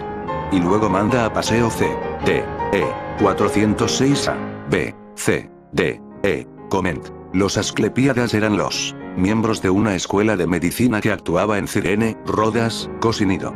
Su nombre significa hijos de Asclepio. Coment. Sobre la palabra fise, muy empleada por los hipocráticos, compare SPS, hipócar. De flat. B 94, 3. También catarrus es palabra usada por Hipócrates para designar un flujo de humores internos. Shorey cita un curioso paralelo de Spencer. Carbuncled noses. Cadaverous faces foetit breapsam. Pletoric bodies meetus at every turnan our condolences are perpetually asked fore adaches, flatulences, nigmare. Argunan engles oter dyspeptic. Symptoms. Coment. Platón se confunde aquí, pues la poción de referencia no fue dada a Eurípilo, sino al propio Macaón, hijo de Asclepio, por Hecamede, esclava de Néstor, y Xi 624. Así lo cuenta él mismo en Io 538 b, c. En cambio, a Eurípilo le cuida Patroclo, Xi 844 y 6. Compare SXV 393, 4, administrándole una raíz pulverizada. El otro hijo de Asclepio era Podalirio, único médico, con su hermano, del ejército griego, compare SI. Xi 833. El vino de Pranno, al que en principio se suponía procedente de la región montañosa de la isla de Ícaros llamada así, era muy espeso y fuerte según Ateneo, 1. El autor del tratado hipocrático de Morp. Y 5,1 considera también el queso como inflamativo, flegmatodes. Coment. La terapéutica pedagógica es aquella en que se sigue paso a paso el curso de la enfermedad del mismo modo que la educación de un niño. Platón la encomía, desde el punto de vista científico, en Tim. 89c. Sobre Heródico de Megara, ciudadano más tarde de Selimbría, compare Seprot. 316e, Faer. 227 de Aristot. Red. 1361 b4 y 6. No se le confunda con el hermano de Gorgias, citado en el diálogo de este nombre, 448b. La misma idea de Platón ha sido repetida por Rousseau, Genesis point aprendrea a vivre aquines on gequias en pecher de mourir, y la Rochefoucauld, que stune en uyeuse. Maladie que de conserversas antepar un trop grand regime. También Macaulay imita el pasaje platónico, refiriéndolo metafóricamente al sistema de gobierno oligárquico, en su crítica de la historia de Grecia de Mitford, compárese la obra citada en nota a 364b, Pax. 302 y 6. Coment. CF Eurip. Supl. 1109 y 6. Coment. Hay un juego de palabras irreproductible en el uso de geras vejez y geras honor, provecho. Coment. Compárese Chaucer, Neuwart, purgative nedounward laxative. Al médico, se pone a hacer su vida corriente y, o se cura y vive en lo sucesivo atendiendo a sus cosas, o bien, si su cuerpo no puede soportar el mal, se muere y queda con ello libre de preocupaciones. En efecto, dijo, he ahí el género de medicina que parece apropiado para un hombre de esa clase. ¿Y eso no es acaso, dije, porque tiene que dedicarse a una ocupación sin ejercer la cual su vida no valdría la pena de ser vivida? Claro, dijo. En cambio, del rico podemos decir que no tiene a su cargo ninguna otra tarea tal que la renuncia forzosa a dedicarse a ella le hubiese de hacer intolerable la vida. Por lo menos no he oído de nadie que la tenga. ¿No conoces lo que dijo Facílides? Pregunté, que, cuando uno tiene ya suficientes medios de vida, debe practicar la virtud. Yo creo, dijo, que incluso antes de tenerlos. Pero no le objetemos nada a este respecto, dije, sino informémonos nosotros de si esta debe ser la ocupación del rico, de tal modo que su vida no sea vida sino la práctica, o bien si esa dedicación a las enfermedades, que impide que puedan atender a su oficio los carpinteros y demás artesanos, no se opone en nada al cumplimiento de la exhortación de Focílides. Si se opone, por Zeus, exclamó. Y hasta es posible que no haya nada que se oponga tanto a ello como el excesivo cuidado del cuerpo, que va más allá de la simple gimnástica, pues constituye también un impedimento para la administración de la casa, el servicio militar y el desempeño de cualquier cargo sedentario en la ciudad. Y lo que es peor todavía, dificulta toda clase de estudios, reflexiones y meditaciones interiores, pues se teme constantemente sufrir jaquecas o vértigos y se cree hallar la causa de ellos en la filosofía. De manera que es un obstáculo para cualquier ejercicio y manifestación de la virtud, pues obliga a uno a pensar que está siempre enfermo y a atormentarse incesantemente, preocupado por su cuerpo. Es natural, dijo. Y no diremos que pensaría en esto Asclepio cuando dictó las reglas de la medicina para su aplicación a aquellos que, teniendo sus cuerpos sanos por naturaleza y en virtud de su régimen de vida, han contraído alguna enfermedad determinada, pero únicamente para estos seres y para los que gocen de esta constitución, a quienes, para no perjudicar a la comunidad, deja seguir el régimen ordinario limitándose a librarles de sus males por medio de drogas y cisuras, mientras, en cambio, con respecto a las personas crónicamente minadas por males internos, no se consagra a prolongar y amargar su vida con un régimen de paulatinas evacuaciones e infusiones, de modo que el enfermo pueda engendrar descendientes que, como es natural, heredarán su constitución, sino al contrario, considera que quien no es capaz de vivir desempeñando las funciones que le son propias no debe recibir cuidados por ser una persona inútil tanto para sí mismo como para la sociedad.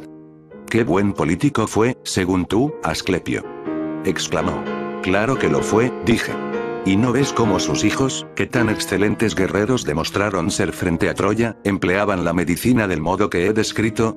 Recordarás que, cuando la herida que Pándaro infligió a Menelao, le chuparon la sangre y vertieron remedios calmantes, pero no le prescribieron lo que había de beber o comer a continuación, como tampoco en el caso de Eurípilo, por considerar que, tratándose de hombres que, hasta que recibieron sus heridas, habían estado sanos y llevado una vida ordenada, bastarían las medicinas para sanarlos. 407a, b, c, d, e, 408a, b, coment.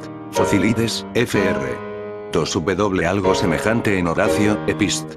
I1, 53, 54, quaerenda pecunia primum est. Virtus. Postnumos.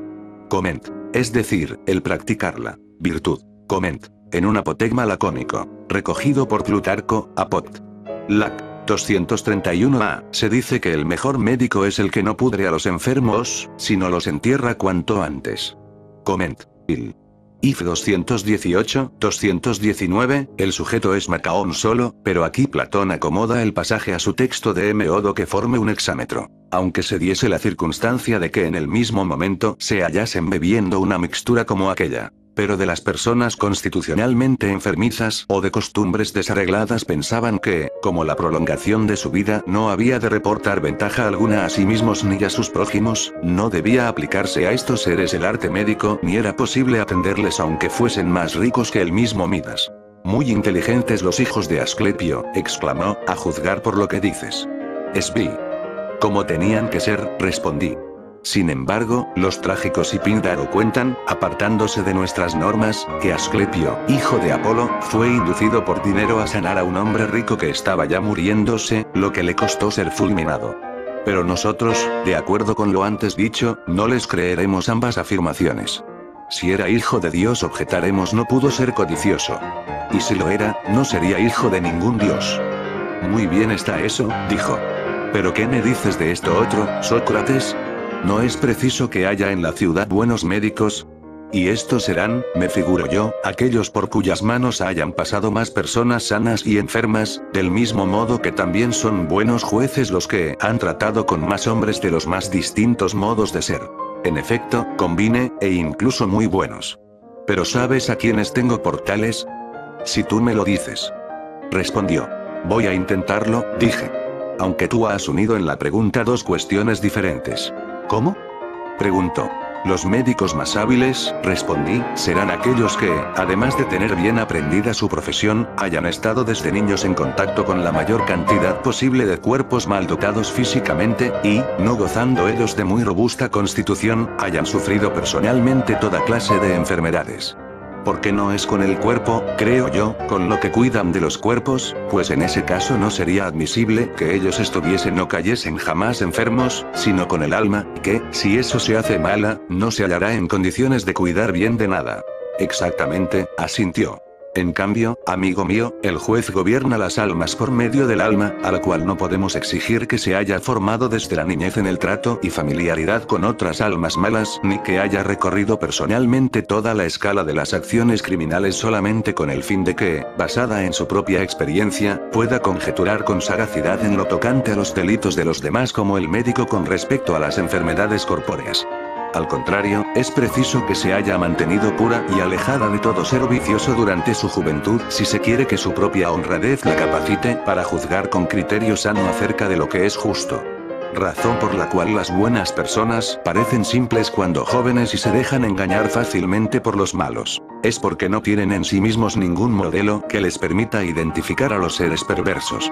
En efecto, dijo, eso es exactamente lo que les suele pasar. Por eso, seguí, el buen juez no debe ser joven, sino un anciano que, no por tenerla arraigada en su alma como algo propio, sino por haberla observado durante largo tiempo como cosa ajena en almas también ajenas, haya aprendido tardíamente lo que es la injusticia y llegado a conocer bien, por medio del estudio, pero no de la experiencia personal, de qué clase de mal se trata.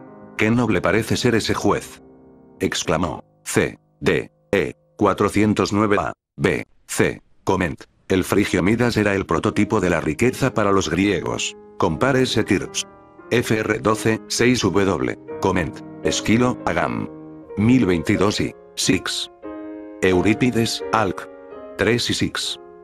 Píndaro, P.I. 55 y 6. Y qué bueno. Contesté, ¿qué es lo que tú me preguntabas? Porque quien tiene el alma buena es bueno. En cambio, aquel otro hombre habilidoso y suspicaz que ha cometido 1000 fechorías y se tiene a sí mismo por ladino e inteligente, en el comercio con sus iguales se muestra hábil y cauto, ya que le basta para ello con mirar a los modelos que guarda en su interior. Mas cuando, por el contrario, se pone en relación con gentes mejores y de más edad que él, entonces se comporta estúpidamente, con su desconfianza extemporánea e incapacidad para comprender a los caracteres rectos, propia de quien no tiene en sí mismo ningún modelo de esa especie, y únicamente porque se encuentra más veces con los malos que con los buenos es por lo que tanto él como los demás lo tienen más bien por inteligente que por necio.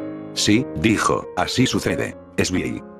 Pues bien, continué, no debemos buscar el juez bueno y sabio en esa persona, sino en la anteriormente descrita. Pues la maldad jamás podrá conocerse al mismo tiempo a sí misma y a la virtud, y, en cambio, la virtud innata llegará, con los años y auxiliada por la educación, a adquirir un conocimiento simultáneo de sí misma y de la maldad. En mi opinión será, pues, sabio el hombre virtuoso, pero no el malo. Lo mismo opino, dijo.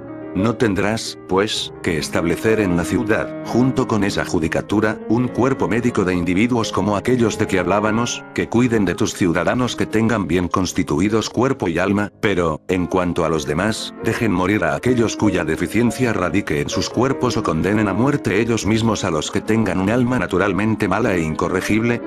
Ciertamente, aprobó, esa es la mejor solución, tanto para los propios individuos como para la ciudad en general. Por lo que toca a tus jóvenes, continué, es evidente que podrán no tener que recurrir a la justicia si practican aquella música sencilla de la que decíamos que engendraba templanza. Efectivamente, respondió. Y si el músico cultiva la gimnástica siguiendo los mismos pasos, no podrá, si quiere, llegar a no necesitar para nada de la medicina más que en caso forzoso. Yo creo que sí. Pero, al ejercitarse en la gimnasia y realizar sus ejercicios, lo hará atendiendo al elemento fogoso de su naturaleza y con intención de estimularlo más bien que con vistas al mero vigor corporal, no como los atletas ordinarios, que enderezan sus trabajos y régimen alimenticio únicamente al logro de este último. Tienes mucha razón, apoyó. ¿No es cierto, amigo Glaucón? Continué, que quienes establecieron una educación basada en la música y la gimnástica no lo hicieron, como creen algunos, con objeto de que una de ellas atendiera al cuerpo y otra al alma? Pues ¿con qué otro fin? Preguntó. Es muy posible, dije, que tanto una como otra hayan sido establecidas con miras principalmente al cuidado del alma. ¿Cómo? ¿No has observado, pregunté, cómo tienen el carácter los que dedican su vida entera a la gimnástica sin tocar para nada la música? ¿Y cuántos hacen lo contrario? ¿A qué te refieres? Dijo. A la ferocidad y dureza en un caso o blandura y dulzura en el otro, aclaré. Sí, por cierto, exclamó. Los que practican exclusivamente la gimnástica se vuelven más feroces de lo que sería menester y, en D. E. 410a. B. C. D. Coment. La alusión al proceso de Sócrates parece evidente. Coment. Compárese Aristóteles.i. C. En nota 404a. Coment. Se ha pensado que algunos puede aludir a Isócrates, del cual compárese XV 180, 185. Pero esa obra tiene por fuerza que ser posterior al presente pasaje. Cambio, los dedicados únicamente a la música se ablandan más de lo decoroso. En efecto, dije, esta ferocidad puede ser resultado de una fogosidad innata, que bien educada llegará a convertirse en valentía, pero, si se la deja aumentar más de lo debido, terminará, como es natural, en brutalidad y dureza. Tal creo, asintió. ¿Y qué? No es, en cambio, patrimonio del carácter filosófico lo suave, que por una relajación excesiva se hace más blando de lo debido, aunque con buena educación no pasa de manso y amable. Así es. Pues bien, afirmábamos que era necesario que los guardianes reuniesen en su carácter ambas cualidades. ¿Es necesario? Sí. ¿Y no lo será también que una y otra armonicen entre sí? ¿Cómo no? ¿El alma en que se dé esta armonía será sobria y valerosa a la vez? Sí. ¿Y cobarde y grosera la que carezca de ella? Desde luego, es viviri. Pues bien, cuando alguien se da a la música y deja que le inunde el alma derramando por sus oídos, como por un canal, aquellas dulces, suaves y lastimeras armonías de que hablábamos hace poco y pasa su vida entera entre gorjeos y goces musicales, esta persona comienza por templar, como el fuego al hierro, la fogosidad que pueda albergar su espíritu y hacerla útil de dura e inservible. Pero si persiste y no cesa de entregarse a su hechizo, entonces ya no hará otra cosa que liquidar y ablandar esta su fogosidad hasta que, derretida ya por completo, cortados, por así decirlo, los tendones del alma, la persona se transforma en un feble guerrero. Exactamente, dijo. Y si ha recibido, continué, un alma originaria y naturalmente privada de fogosidad, llegará muy pronto a ello. En cambio, si su índole es fogosa, al debilitarse su espíritu se vuelve inestable y propenso a excitarse o abatirse fácilmente y por los menores motivos. De fogosos se nos han vuelto, pues, coléricos o irascibles, siempre malhumorados. En efecto. Pero ¿qué ocurrirá si se dedica con asiduidad a la gimnástica y la buena vida sin acercarse siquiera a la filosofía ni a la música? ¿No le llenará al principio de arrogancia y coraje la plena conciencia de su bienestar físico y se hará más valiente de lo que antes era? Desde luego. Mas ¿y si no se dedica a ninguna otra cosa ni conserva el menor trato con las musas?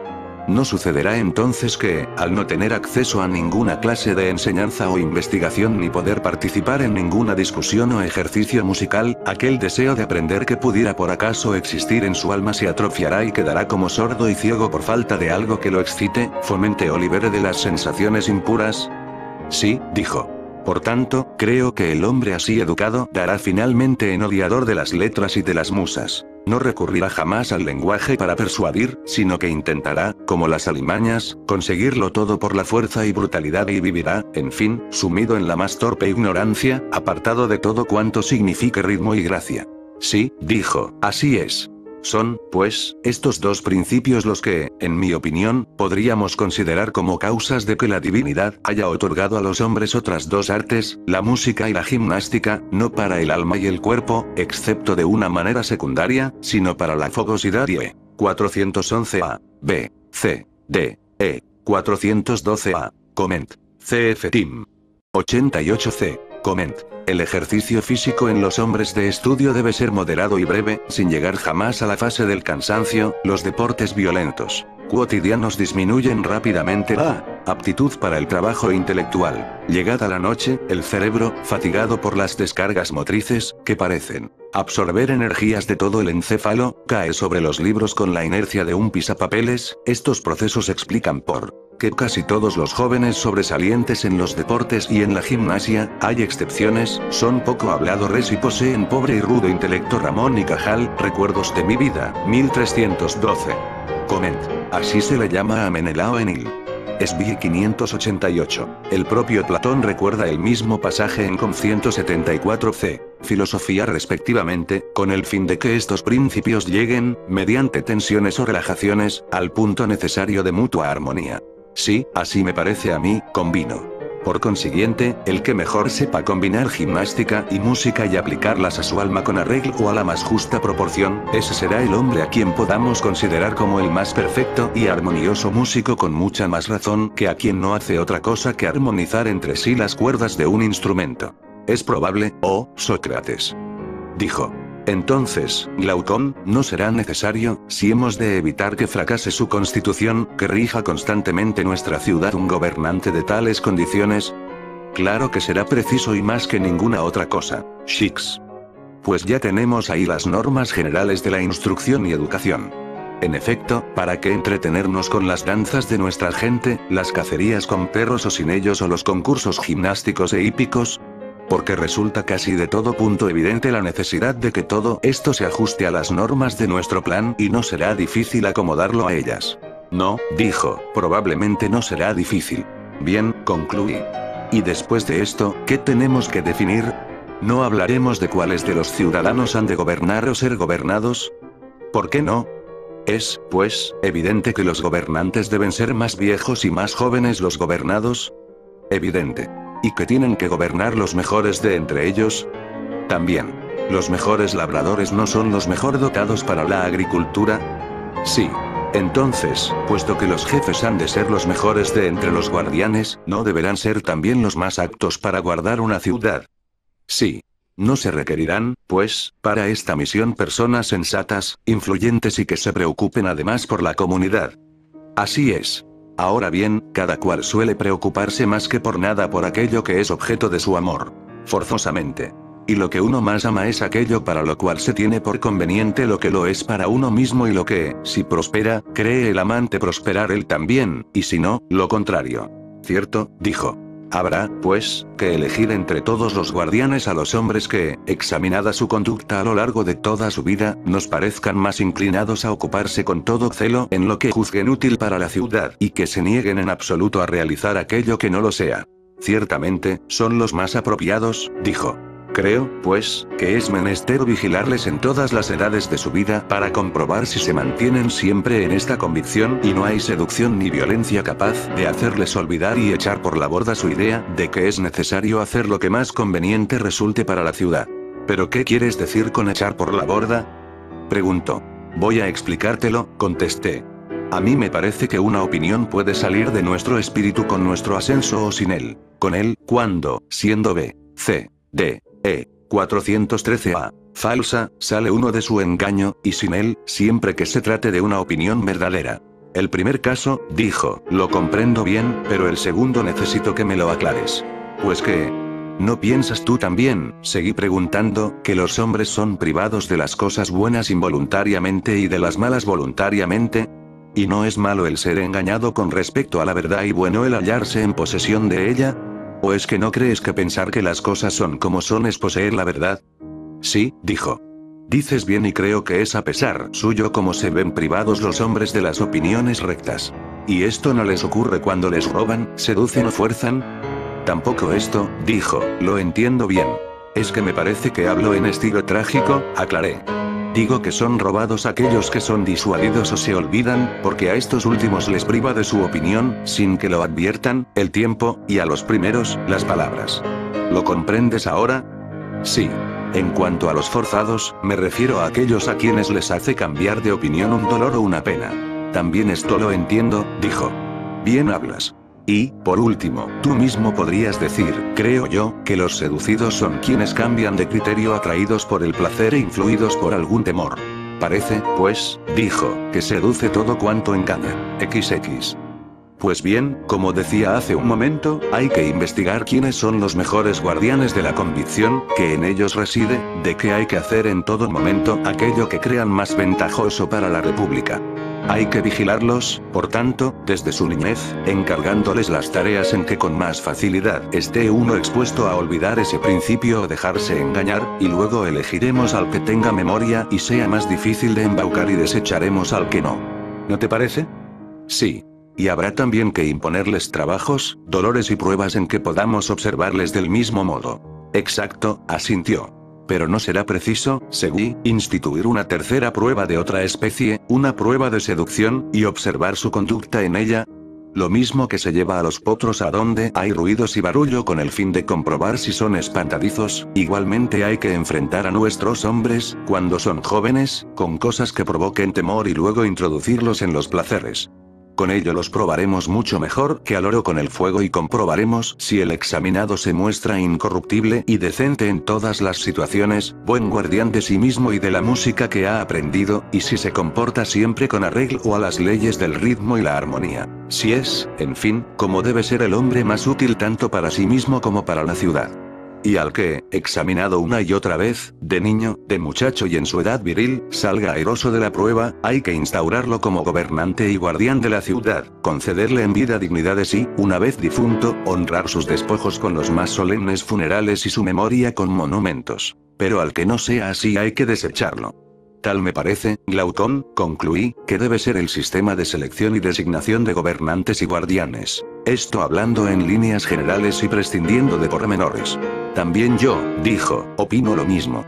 Y no tendríamos realmente toda la razón si llamásemos a estos guardianes perfectos, encargados de que los enemigos de fuera no puedan y los amigos de dentro no quieran hacer mal, y que, en cambio, a los B, C, D, E, 414a, B, coment. Hay 3 clases de pruebas. De Clopé, para ver si el educando se olvida o se deja robar la opinión, es decir, se deja engañar, V. Gramos, por sofistas y demagogos.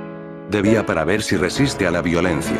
Y de Goetheía para ver si se deja encantar por el placer o asustar por el miedo. Jóvenes a quienes hace poco llamábamos guardianes les calificásemos de auxiliares y ejecutores de las decisiones de los jefes. Eso creo, dijo, es que sí. ¿Cómo nos las arreglaríamos ahora, seguí, para inventar una noble mentira de aquellas beneficiosas de que antes hablábamos y convencer con ella ante todo a los mismos jefes y si no a los restantes ciudadanos? ¿A qué te refieres?, preguntó. No se trata de nada nuevo, dije, sino de un caso fenicio, ocurrido ya muchas veces en otros tiempos, según narran los poetas y han hecho creer a la gente, pero que nunca pasó en nuestros días ni pienso que pueda pasar. Es algo que requiere grandes dotes de persuasión para hacerlo creíble. Me parece, dijo, que no te atreves a relatarlo. Ya verás cuando lo cuente, repliqué, cómo tengo razones para no atreverme. Habla, dijo, y no temas. Voy, pues, a hablar, aunque no sé cómo ni con qué palabras osaré hacerlo, ni cómo he de intentar persuadir, ante todo a los mismos gobernantes y a los estrategos, y luego a la ciudad entera, de modo que crean que toda esa educación e instrucción que les dábamos no era sino algo que experimentaban y recibían en sueños, que en realidad permanecieron durante todo el tiempo bajo tierra, moldeándose y creciendo allá dentro de sus cuerpos, mientras se fabricaban sus armas y demás enseres, y que, una vez que todo estuvo perfectamente acabado, la tierra, su madre, lo sacó a la luz, por lo cual deben ahora preocuparse de la ciudad en que moran como de quien es su madre y nodriza, y defenderla si alguien marcha contra ella y tener a los restantes ciudadanos por hermanos suyos, hijos de la misma tierra. No te faltaban razones, dijo, para vacilar tanto antes de contar tu mentira. Era muy natural, hice notar. Pero escucha ahora el resto del mito. Sois, pues, hermanos todos cuantos habitáis en la ciudad, les diremos siguiendo con la fábula. Pero, al formaros los dioses, hicieron entrar oro en la composición de cuantos de vosotros están capacitados para mandar, por lo cual valen más que ninguno. Plata, en la de los auxiliares, y bronce y hierro, en la de los labradores y demás artesanos. Como todos procedéis del mismo origen, aunque generalmente ocurra que cada clase de ciudadanos engendre hijos semejantes a ellos, puede darse el caso de que nazca un hijo de plata de un padre de oro o un hijo de oro de un padre de plata o que se produzca cualquier otra combinación semejante entre las demás clases. Pues bien, el primero y principal mandato que tiene impuesto la divinidad sobre los magistrados ordena que, de todas las cosas en que deben comportarse como buenos guardianes, no haya ninguna a que dediquen mayor atención que a las combinaciones de metales de que están compuestas las almas de los niños. Y si uno de estos, aunque sea su propio hijo, tiene en la suya parte de bronce o hierro, el gobernante debe estimar su naturaleza en lo que realmente vale y relegarle, sin la más mínima conmiseración, a la clase de los artesanos y labradores. O al contrario, si nace de estos un vástago que contenga oro o plata, debe apreciar también su valor y educarlo como guardián en el primer caso o como auxiliar en el segundo, pues, según un oráculo, la ciudad perecerá cuando la guarde el guardián de hierro o el de bronce. He aquí la fábula. ¿Puedes sugerirme algún procedimiento para que se la crean? Ninguno, respondió, al menos por lo que toca a esta primera generación. Pero sí podrían llegar a admitirla sus hijos, los sucesores de estos y los demás hombres del futuro. C. D. E. 415 A. B. C. D. Coment. De aquí en adelante el término epicouroi se usa solo para los auxiliares. Fila que sigue siendo vocablo general aplicado indistintamente a archontes y epicouroi. Coment. 389b. Coment. Es decir, una historia, semejante a la del fenicio Cadmo, que sembró en Tebas los dientes del dragón, de donde brotaron los espartó y Coment. Compárese Esquilo, Sept. 16 y 416. Coment. El pasaje está inspirado en Hesíodo, Op. 109, 201, como reconoce el propio Platón en 546e. Coment. Compárese Lec. 663e, 664a. 1. Crítica de Aristóteles, en Pol. 1264 b6 y. Hablas acertadamente, observó, y así se ha de hacer. B. C. D. E. 427 A. B. C. D. Coment. Compárese Píndaro, P. 3, 51 y 6. Sobre las prácticas de Asclepio. A los unos los curaba con suaves ensalmos, a los otros haciéndoles beber pociones saludables o aplicando a sus miembros toda clase de remedios. A tales otros restableció con sajaduras. Platón parece distinguir aquí el tratamiento que nosotros consideramos estrictamente médico de otros de carácter mágico, pero en otros lugares racionaliza también el empleo de estos últimos. Así en Charm 156d se alega a la autoridad del tracio Zalmoxis para afirmar que el alma es la fuente de donde vienen al hombre todos los males y todos los bienes y que a ella hay que atender sobre todo en la curación de las enfermedades. Por otra parte el remedio del alma son los ensalmos, consistentes en los buenos razonamientos, de donde nace la templanza. El sentido general de la comparación es claro, ni en el cuerpo humano ni en la sociedad puede conseguirse nada multiplicando las prescripciones sin extirpar la raíz del mal. Coment. Platón sigue con la mente puesta en Atenas y, según algunos, aquí principalmente en Isócrates, que había de contestar en 1562 a la invectiva del filósofo. Claro es, sin embargo, que este rebasa aquí el marco de lo concreto e individual, aunque esto entre como fundamento y parte de su concepción, y el tipo es más de demagogo que de teórico retorizante. Coment. Con descendencia sincera, aunque no exenta de ironía, que hayamos atribuida más de una vez a Sócrates en relación con ciertos disculpables errores humanos. Los 4 codos equivalen aproximadamente a 1,77 metros y representan, pues, una buena estatura, aunque no extraordinaria. Basta con ello para indicar la capacidad atribuida al político, y no hay que reprobar la expresión. Coment. Es una de las primeras menciones de la expresión proverbial, cortar la hidra con referencia al retoñar de las cabezas del monstruo a medida que eran cortadas por Heracles. Hidra secto corpore firmioror. Carm. If 4, 61. Así retoñan los males contra los prolijos ataques del legislador. Coment. Apolo era tenido por ascendiente de los jonios como padre de Ión, pero su oráculo de Delfos era consultado no solo por los griegos, guía propio de nuestros padres, sino por todos los hombres, como se dice después, comune humani generis oraculum, dijo Tito Livio, Exxvi 48, 2. Según la leyenda, 2 águilas lanzadas por Zeus desde los 2 extremos, oriente y occidente, del mundo, se habían encontrado allí y precisamente en el lugar donde un cono de mármol señaló el ombligo de la tierra. Platón acepta para su ciudad la autoridad general en materia religiosa. Vi. Pues, ya por fundada a la ciudad, oh, hijo de Aristón.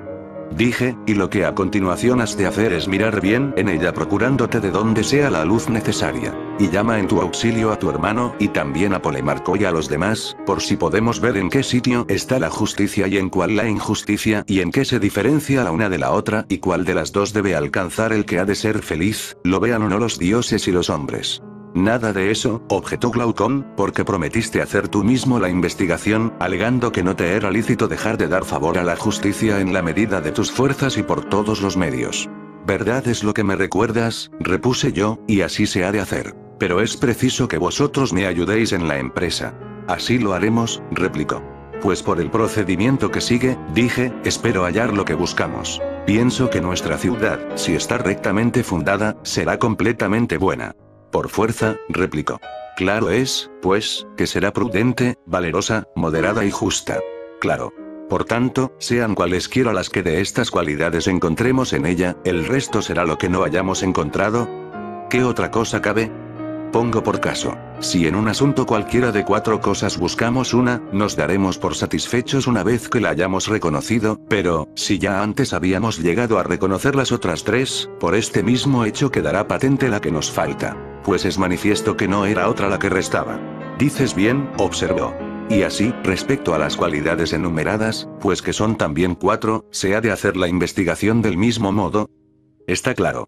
Y me parece que la primera que salta a la vista es la prudencia. Y algo extraño se muestra en relación con ella. ¿Qué es ello?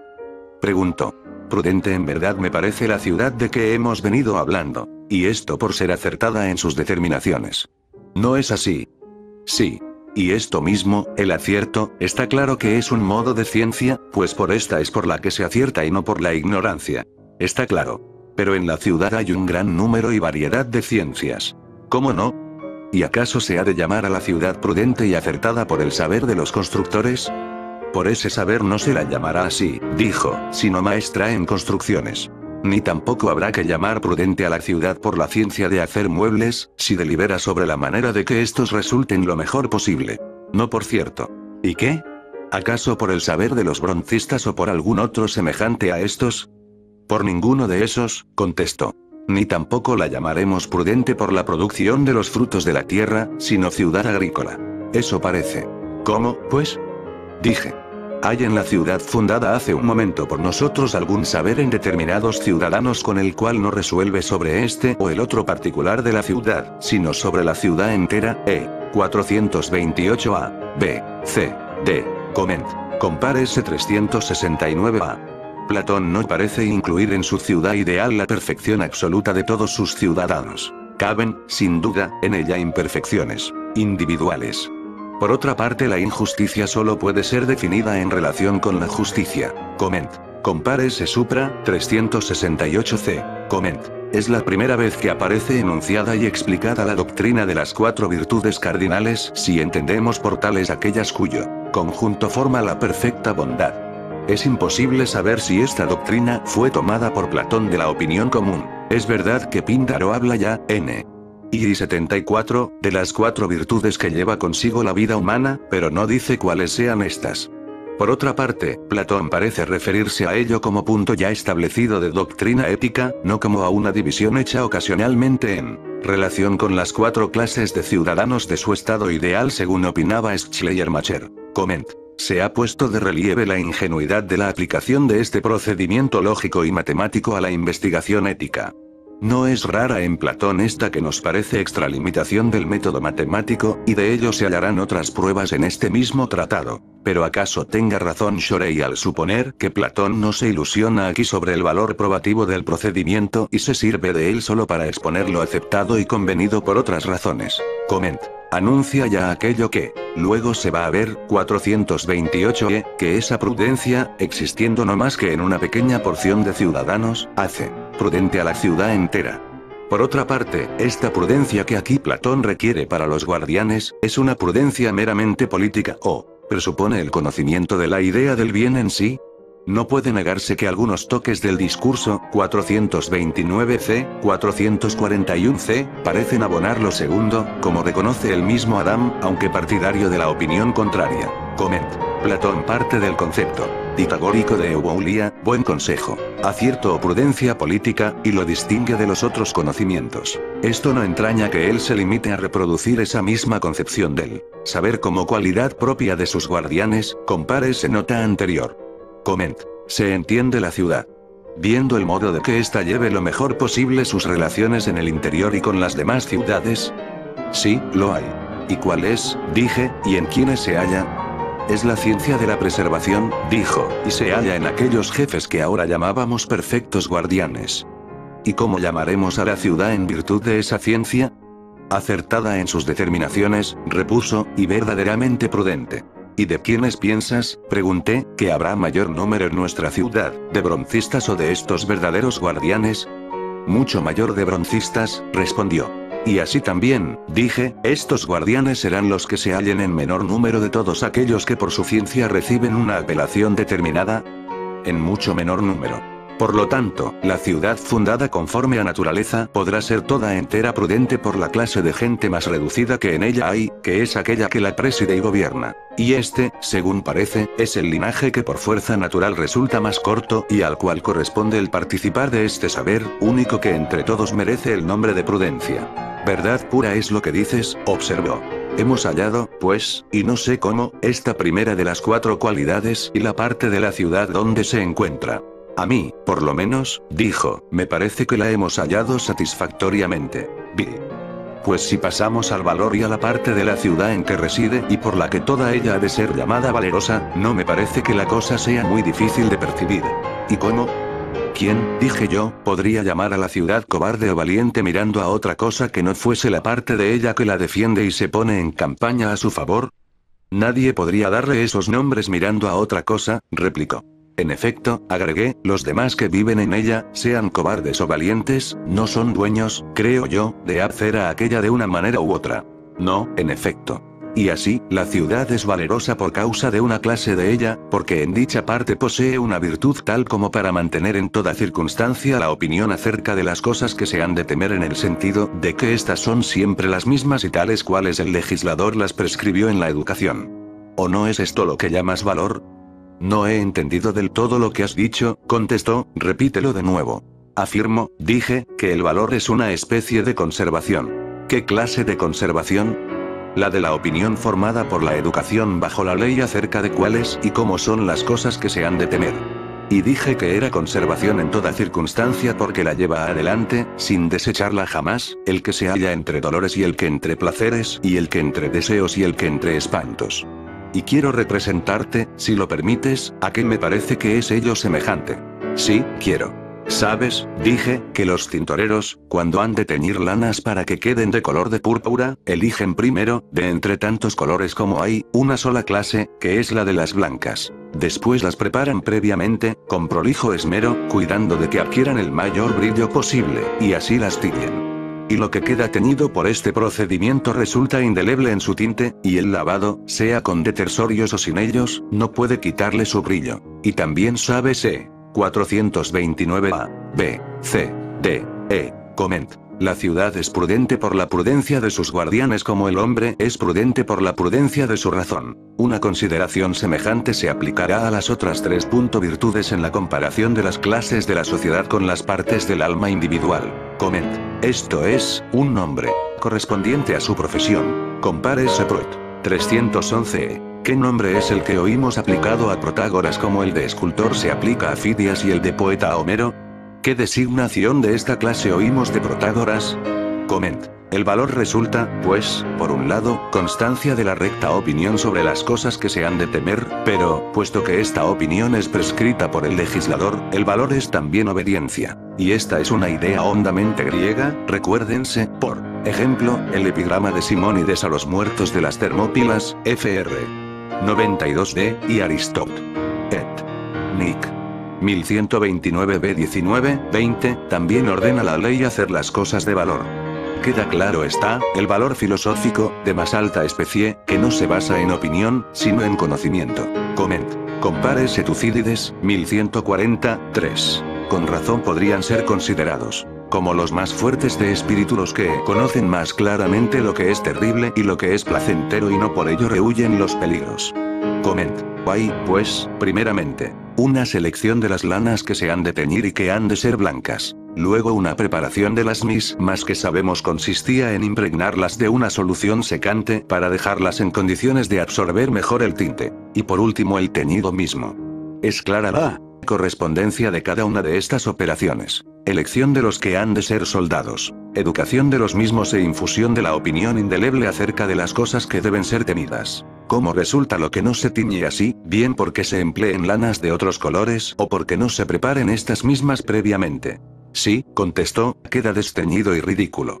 Pues piensa, repliqué yo, que otro tanto hacemos nosotros en la medida de nuestras fuerzas cuando elegimos los soldados y los educamos en la música y en la gimnástica. No creas que preparamos con ello otra cosa sino el que, obedeciendo lo mejor posible a las leyes, reciban una especie de teñido, para que, en virtud de su índole y crianza obtenida, se haga indeleble su opinión acerca de las cosas que hay que temer y las que no. Y que tal teñido no se lo puedan llevar esas otras lejías tan fuertemente disolventes que son el placer, más terrible en ello que cualquier sosa o lejía, y el pesar, el miedo y la concupiscencia, más poderosos que cualquier otro defensorio.